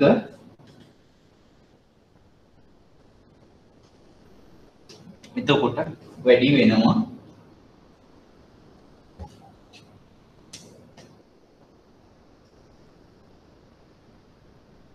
මෙවිලා මෙහෙම යනවා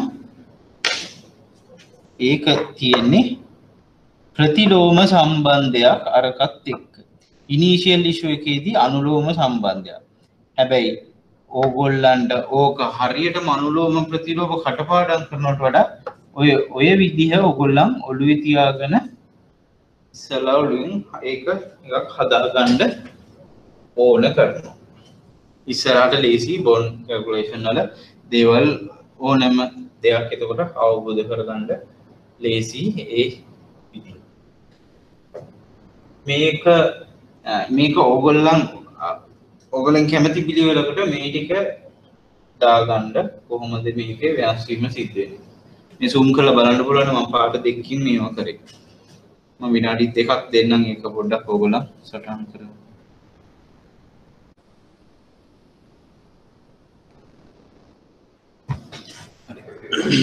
එතකොට ඕගොල්ලන්ට දැන් තේරෙනවා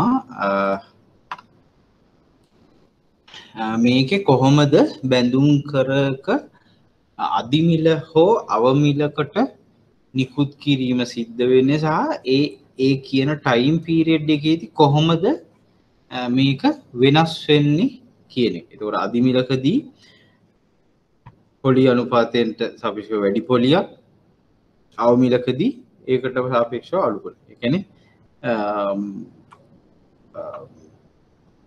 අනුලෝම සම්බන්ධතාවය. right එතකොට ඉන්ට්‍රස්ට් රේට් එකයි බොන්ඩ් ප්‍රයිස් එකයි වෙනස් වෙන විදිය. මේක ස්කේල් එකේ දැම්මට දැන් ඔයගොල්ලන්ට මේ මම බෝඩ් එකේ කරපු chart එකෙන් හරියටම තේරුම් යනවා කොහොමද ඒක වෙන්නේ කියන එක. මේක ඒ අදාළ කාල සීමාව තුල 1 2 3 4 5 කියන මේ අදිමිලට අවමිලට ඒ නිකුත් කිරීමේ අවස්ථාව නෙමෙයි බැඳුම් කර කාල සීමාව ඇතුළත වෙන දේ තමයි ඉන්ට්‍රස්ට් රේට් එකයි බොන්ඩ් ප්‍රයිස් එකයි අතර වෙනස් වීම තියෙනවා. ඒතර බැඳුම් කර මිල සහ වෙළඳපළ පොලි අනුපාත බැඳුම් කර විසින් ස්ථාවර වූ කූපන් අගයක් ආයෝජකයාට ගෙවනවා. ඒක මතක තියාගන්න ඕනේ. කූපන් අගයේ ස්ථාවරුණත් බැඳුම් කරේ පරිණතය ඵලදාව බැඳුම් කරේ ඵලදාව පරිණතයේ කාලය තුල වෙනස් වේ. ඒ වෙනස් වෙන්න මෙන්න මේ බොන්ඩ් ප්‍රයිස් එක. ඒ කියන්නේ බොන්ඩ් එකේ මිල කියන විචල්‍ය උඩ. ඒක උඩ ඉන්ට්‍රස්ට් රේට් එක නැත්නම් යීල්ඩ් එක ඇඩ්ජස්ට් වෙනවා. නැතුව වෙළඳපොළ පොලි අනුපාතය කියන එකත් වෙළඳපොළ ඒක ස්ථාවරයි. වෙනස් කරන්න බෑ. අනිත් එක කූපන් රේට් එක වෙනස් කරන්න බෑ. නමුත් බැඳුම් කරේ මිල වෙනස් වෙනවා. ඒකත් එක්ක තමා ඔය ප්‍රතිලාභය කියන එක වෙනස් වෙනවා. නැත්තම් ඵලදාව yield එක කියන එක වෙනස් වෙන්නේ. right ඒතකොට ඒක වෙළඳපොළ මිලත් එක්ක ඇඩ්ජස්ට් වෙලා යන්නේ. ඒක තමයි මම මෙච්චර වෙලා කරේ. හරි ඒතකොට මෙම වෙනස තීරණය වන්නේ මොකෙන්ද? වෙළඳපොලේ පොලි අනුපාතයෙන් වෙනස් වීමට සාපේක්ෂව. එතකොට ඒ අනුව බැඳුම් කර මිලයි වෙළඳපොලේ පොලි අනුපාතයි අතර තියෙන්නේ ප්‍රතිලෝමය. කියන්නේ ඉන්වර්ස් රිලේෂන්ෂිප් එකක්. ඉන්ට්‍රස්ට් රේට් අඩු වෙනකොට බොන්ඩ් ප්‍රයිස් උඩ යනවා. බොන්ඩ් ප්‍රයිස් එක පල්ලෙහාට එනකොට ඉන්ට්‍රස්ට් රේට් එක උඩ යන්නේ. ඇත්තටම ඉන්ට්‍රස්ට් රේට් එක උඩ යනකොට බොන්ඩ් ප්‍රයිසස් පල්ලෙහාට එනවා. ඉන්ට්‍රස්ට් රේට් එක තමයි මේකේ කී වේරියබල් එක විචල්්‍ය. ඒ කියන්නේ අවුරුද්දක් ගානේ ඒක වෙනස් වෙන ගානේ බොන්ඩ් ප්‍රයිස් එක ඒකට ප්‍රතිලෝමව වෙනස් වෙනවා. බොන්ඩ් කැල්කියුලේෂන් එකේදී අපි හරියටම නිශ්චය කරගන්නේ මේ බොන්ඩ් එක මිලදී ගන්න සුදුසු ප්‍රශස්තම මිල මොකක්ද කියලා. ඒක තමයි තීරණය කරන්න අපි ඔය අර බැඳුම් කරේ මිල පල්ලෙහින් දාලා ඉන්ට්‍රස්ට් රේට් එකට අපි ගලපලා බලන්න. right මේකෙත් පෙන්වන්නේ ඒකමයි බොන්ඩ් ප්‍රයිස් එකයි මේකේ තියෙන්නේ ඉන්ට්‍රස්ට් රේට් එක. බොන්ඩ් ප්‍රයිස් එකට සාපේක්ෂව ඉන්ට්‍රස්ට් රේට් එක තියෙන අනුලෝම සම්බන්ධතාවයක්. එතකොට මේ පැත්තේ බොන්ඩ් එක 50 වගේ සීමාවේ තියෙනකොට ඉන්ට්‍රස්ට් රේට් එක 6% විතර තිබිලා තියෙන්නේ. එතකොට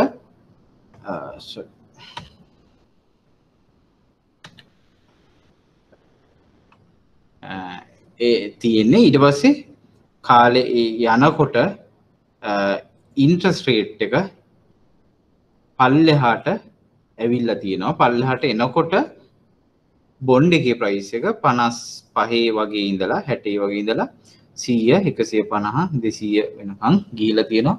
අනුලෝම ප්‍රතිලෝම සම්බන්ධතාවයේ එතන පෙන්නලා තියෙන්නේ. මේකෙත් පෙන්නලා තියෙන්නේ ඒක ප්‍රයිස් එකට ඉන්ට්‍රස්ට් රේට් එකේ වෙනස charts වලින්. හැබැයි මම පෙන්නපු එක මම සරල විදිහට පෙන්නුවේ ඔයගලන්ට මේක වෙන්නේ කොහොමද කියන එක. ඔයගලන්ට ඉන්ටර්නෙට් එකේ වුණත් ගොඩාක් sources graphs හොයාගන්න පුළුවන් මේකට related. ඒකට වෙන්නේ කොහොමද කියන එක තමයි මම අතනදී කිව්වේ. දැන් මේ 1000 බොන්ඩ් එකේ ප්‍රයිස් එක 1000 තියදී ඉන්ට්‍රස්ට් එක සාමාන්‍යයෙන් 7.8 වගේ ලෙවල් එකේ තිබිලා තියෙන්නේ. ඊට පස්සේ ඉන්ට්‍රස්ට් රේට් එක උඩ ඉහළ ගිය ගමන්ම මේ yield curve එක මේ පෙන්වන්නේ ඒකෙදි රේට් බොන්ඩ් එකේ ප්‍රයිස් එක පහළට ඇවිල්ලා තියෙනවා 810.71ට. එතකොට මේකට මේ බොන්ඩ් එකේ ප්‍රයිස් එකට කූපන් රේට් එක අපිට ගණනය කරොත් මේ හරියටම එන පළදාව ගණනය කරන්න පුළුවන්. දැන් ඔයාලා පළදාව ගණනය කිරීමත් කරන්න ඕනේ එන්නේ මේ විදිහට. ඒ කිව්ව එක තේරුණාද ඒ ටික? එතෙන් එනකම්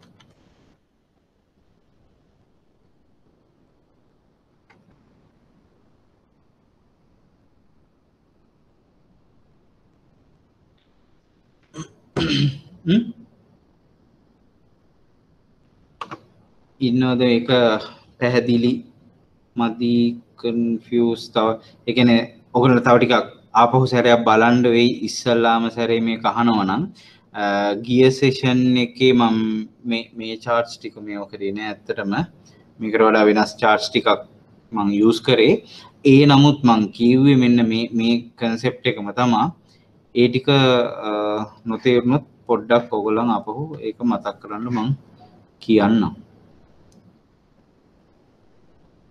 right okay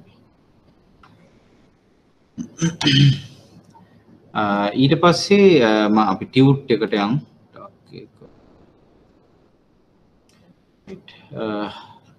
අවමිලට සමමිලට නිකුත් කිරීම ද්විතීයික වෙළඳපොලේ කොහොමද ක්‍රියාත්මක වෙන්නේ කියලා කියන එක අනිත් එක තමයි භාණ්ඩාගාර බිල්පත් ඔය බැඳුම් කර මිලදී ගැනීමේ ක්‍රියාවලිය මොකද්ද කියන එක මම ඕක විභාගයට අහලා තිබ්බා වාර දෙකකදී විතර ඒක ඔයගොල්ලන් ඒ විදිහටම පාඩම් කරන්න ඕනේ කොහොමද භාණ්ඩාගාර බිල්පතක් හරි බැඳුම් කරයක් මිලදී ගැනීමට ඔයගොල්ලන් යොමු වෙන්නේ කොහොමද කියලා ඉස්සලාම ප්‍රයිමරි ඩීලර් ගැන අපි පොඩි පිටිසටහනක් කරනවා ප්‍රයිමරි ඩීලර් කෙනෙක් ප්‍රාථමික වෙළඳ තැරැව්කරුවෙකු තෝරගන්න ඕනේ ගොඩක් දැන් බැංකු ප්‍රාථමික වෙළඳපොලේ ඉන්න ප්‍රාථමික මේ ප්‍රයිමරි ඩීලර් කෙනෙක් හැටියට ඊට පස්සේ මාකට් රිසර්ච් එක ඇනලිසිස් එකකින් පස්සේ මිලදී ගන්න බිල්පත් මොනවද බැඳුම් කර ඒ ප්‍රතිලාභයන් කාල පරිච්ඡේද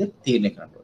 මොකද ඒක තමයි අර ඩයිවර්සිෆිකේෂන් එකේ තව මේ එකක් තියෙන්නේ. නැත්තම් තව විදිහකින් asset allocation කියලා කියනවා. වත්කම් විභජනය කරන්නේ කොහොමද කියන එක. එතකොට ඒ බිල්පත් බැඳුම් කර මොන කාල පරිච්ඡේදවල මොන ප්‍රතිලාභයන් වලටද මිලදී ගැනීම සිද්ධ කරන්න කියන එක විශ්ලේෂණය කරන්න ඕනේ. මොකද long term investment එකක් කිව් පමණින්ම අවුරුදු 5ක bonds 3ක් විතර වගේ අර මිලදී අරගෙන ඒක පෝර්ට්ෆෝලියෝ එකක් කියලා කියන්න බෑ. අවුරුදු 5ක බොන්ඩ්ස් 3ක් අරන් දාලා පැත්තකට කරලා කියන්න බෑ. එතකොට අපි බලන්න ඕනේ ඒකත් එක්ක ප්‍රතිලාභයනුත් උපරිම කරගන්න ඒ අතර.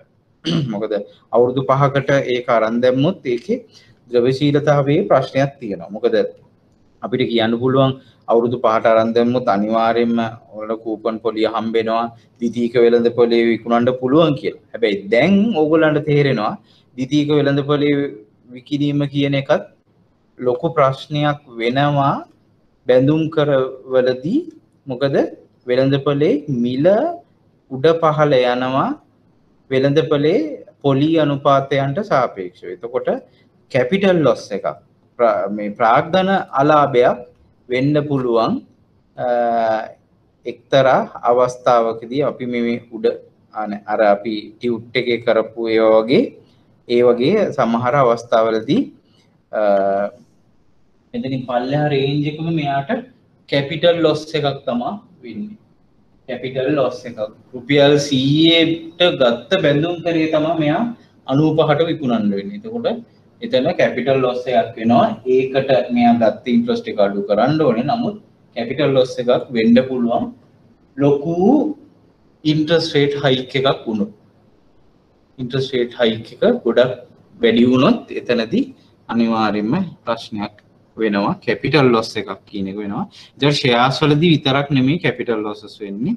බොන්ඩ් එකේදීත් කැපිටල් ලොස් එකක් වෙන්න ඉඩකඩ තියෙනවා. අර ඒවා අවුරුදු 5ක නොතියා ගත්තොත්, අවුරුදු 5 තිබ්බොත් එහෙම දෙයක් වෙන්නේ නැහැ.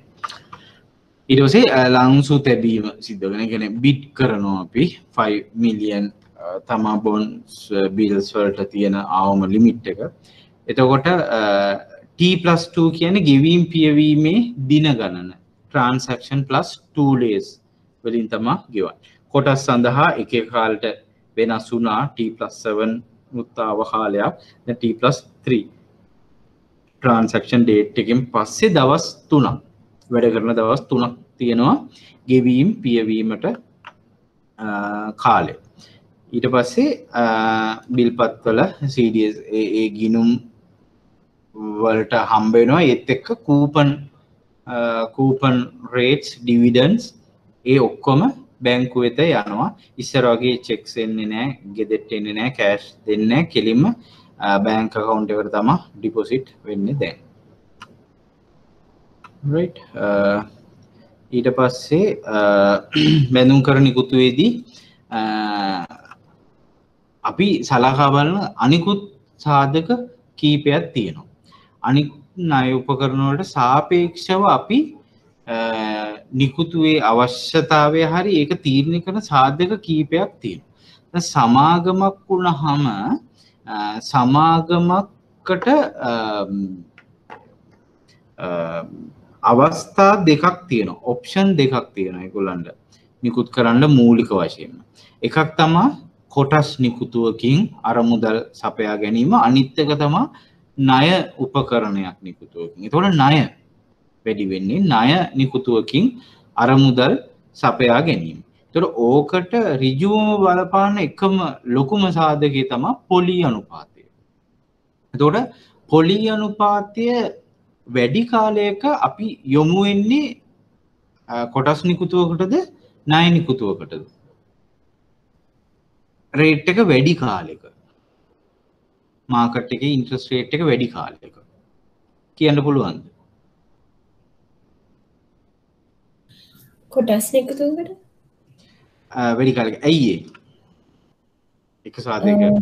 ණයවල පොලි අනුපාතයත් වැඩි වෙන හින්දා. පොලි අනුපාතය වැඩි. ඒතර පොලිය කියන එක තීරණාත්මක සාධකයක්. ඒතකොට ණය නිකුතුන් ඔක්කොම සම්බන්ධ වෙනවා පොලි ගෙවීමකට. ඒතකොට ඒ ඔක්කොටම නිශ්චිත පොලියක් ගෙවීමට වෙනවා.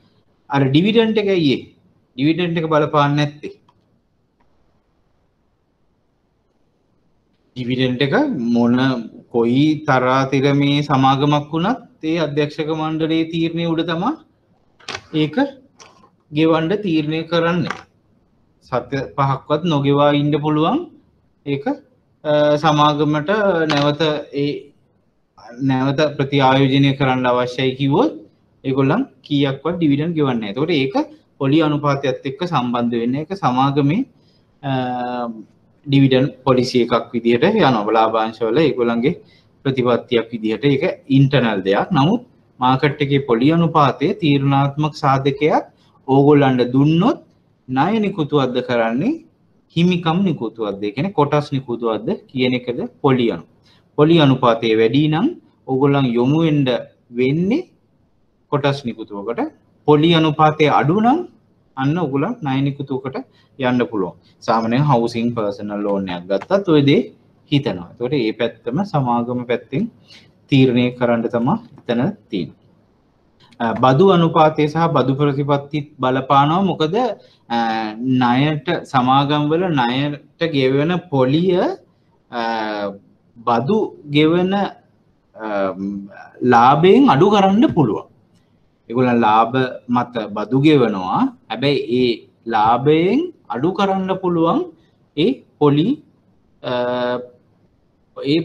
ඒගොල්ලන් ගෙවන ණය පොලිය අඩු කරන්න පුළුවන්. එතකොට ඒගොල්ලන්ට බදු මත ලාභයක් තියෙනවා. ණය නිකුත් කරලා පොලියක් ගෙවුවොත්, ලොකු පොලියක් ගෙවුවොත් ඒක ඒගොල්ලන්ට ටැක්සබල් මේ එකක් වෙන්නේ නැහැ. ඒගොල්ලන්ට ඒක ටැක්ස් ගෙවන ලාභයෙන් අඩු කරන්න අවස්ථාව තියෙනවා. මම ඒක පොඩ්ඩක් දීර්ඝ වශයෙන් පස්සේ වෙලාවක් මේවා කරමු.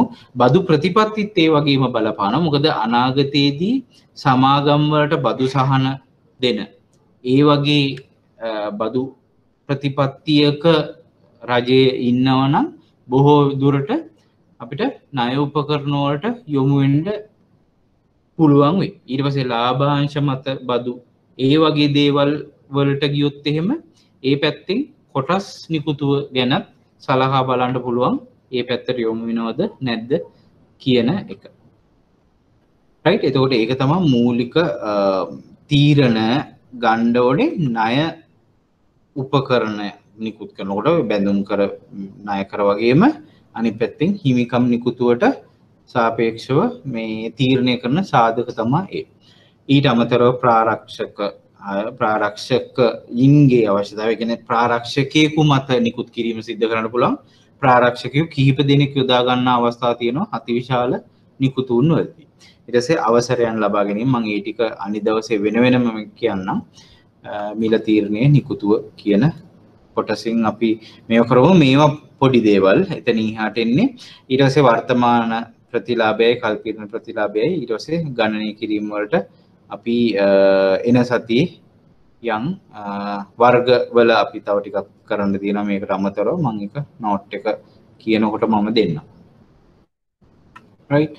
අද ටිකක් අර මේ ඔයගොල්ලන් පළවෙනි වතාව මේක ඇහුවනම් ඔයගොල්ලන් ටිකක් complicated වගේ තියෙයි. පොඩ්ඩක් confusion එක. හැබැයි ඔයගොල්ලන් මේක zoom කරලා ඒක මේ ඔයගොල්ලන් note down කරගෙන බලලා ඔයගොල්ලන් ඒක අවබෝධ කරගන්න. මේක ලොකු theory එකක් මම ඇත්තටම මෙතන කිව්වේ. මම හැම ක්ලාස් එකේදීම මේ විදිහේ explanation එකක් කරනවා. ඔයගොල්ලන්ට ඔය discounted bond calculation වලදීත් discounted cash flow එක මේව කරගන්නත් ඒකට පහසුයි. අනිත් එක initial නිකුතුවයි bond yield එක හැසිරෙන හැටි, ප්‍රතිලාභය හැසිරෙන හැටි ඔක්කොම මේ එක chart එකකින් ඒක ඔයගොල්ලන්ට මේව කරගන්න පුළුවන්. එහෙනම් අදට අපි session එක නවත්තලා මොන හරි ප්‍රශ්නයක් තියෙනවා නම් විනාඩියක් ඉන්න පුළුවන්.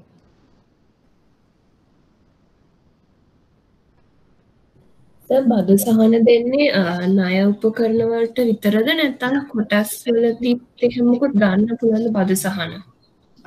කොටස් නිකුතුවකදී බදු සහනයක් ගන්න බෑ.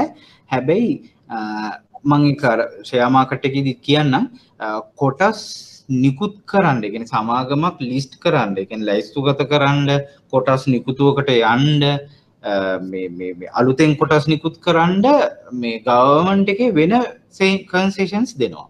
ඒ කියන්නේ ඒගොල්ලන්ගේ බදු වලින් 50ක 50ක් වේව් ඔෆ් කරනවා මේ දෙසැම්බර් 31ට ඉස්සෙල්ලා ලිස්ට් කරොත්. ඒ කියන්නේ ලයිස්තුගත කිරීමක් සිද්ධ කරොත් අන්න ඒ වගේ ඒවා දෙනවා. ලාභාංශ මත සමහර වෙලාවට එහෙම සමහරට ඒ කියන්නේ කැපිටල් ගේන්ස් මත එනවා. ඒ කියන්නේ ආයෝජකයාට ප්‍රාග්ධන ලාභයක් ගත්තොත් කැපිටල් ගේන් එකක් ගත්තොත් ඒක උඩ බදු ගහන මේකුත් තව හැවරනට ඒක ක්‍රියාත්මක වුණේ නැහැ. ඊට අමතරව සමාගමට දෙන්නේ අර වගේ. සානද මේ බජට් එකෙන් මම කියන්නේ ලිස්ටිං වලට දුන්නා. ඒ කියන්නේ ලයිස්තුගත කිරීමට කොලම්බස් ස්ටොක් එක්ස්චේන්ජ් එකේ ලිස්ට් කරොත් ඒගොල්ලන්ට බදු සහනයක් දෙනවා කියලා.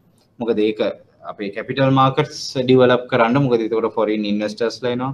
ඒ වගේ අර ඉන්ඩිරෙක්ට් ගොඩක් සහන තියෙනවා රජයට සහ ආර්ථිකයට. ඒකින්ද ඒ ඇරෙන්න අර ඩිරෙක්ට්ම ওই බදු අනුපාතයේ බලපාන්නේ ඔය බැඳුම් කර ණය කර ඒ වගේ ණය අරගෙන ණයට ගෙවන පොලිය අර ලාභයෙන් අඩු කරන්න පුළුවන් එක තමයි. ඒ කියන්නේ බදු ගෙවන අනුපාතය තමයි ඩිරෙක්ට්ලි ණය වලට මේ ඉම්පැක්ට් වෙන්නේ. බදු අනුපාතය. සහන කෙලින්ම කොටස් සඳහා තමයි. ඒ කියන්නේ බදු සහනයක් දෙනවා නම් කොටස් වලට විතරයිනේ. කොටස් වලට විතරයි. ඔව්. මේ පොලියට තමා මේව කරන්නේ. අරකට එන්නේ අර ලිස්ටිං වලදී මම එකසේ මේ කියන්නම් අලුත් බජට් ප්‍රොපෝසල් එක වෙනස් වෙන විදිහත් එක්ක ඒකේ 150ක් මොකකින්ද කියලා මට ෂුවර් නෑ. ඒ 150ක කන්සෙෂන් එකක් දෙනවා ලිස්ට් කරොත් මේ ඩිසෙම්බර් 31st වගේනකොට. ඒ ලිස්ටිං වලට එන්කරේජ් වෙනවා. නැත්නම් අලුත් ෂෙයා ඉෂුව එකකට යන එක. ඒ වගේ දෙන්න ඉඩකඩක් තියෙනවා. මම අනිත් දවසේ අපි කැපිටල් මාකට් පටන් ගන්නවා. එතකොට ස්ටොක් මාකට් ඔෆෙන්සස් ඒක ටිකක් වෙලා යන මාතෘකාවක් ගොඩක් ප්‍රශ්නත් එනවා ඒ ටිකෙන්. ඒ ටිකේදී අපි එකක් කතා කරමු. හරි අනිත් අයට එනම් ප්‍රශ්න නැහැනේ. හරි එහෙනම් අපි එන සතිය හම්බෙමු. right okay thank you sir okay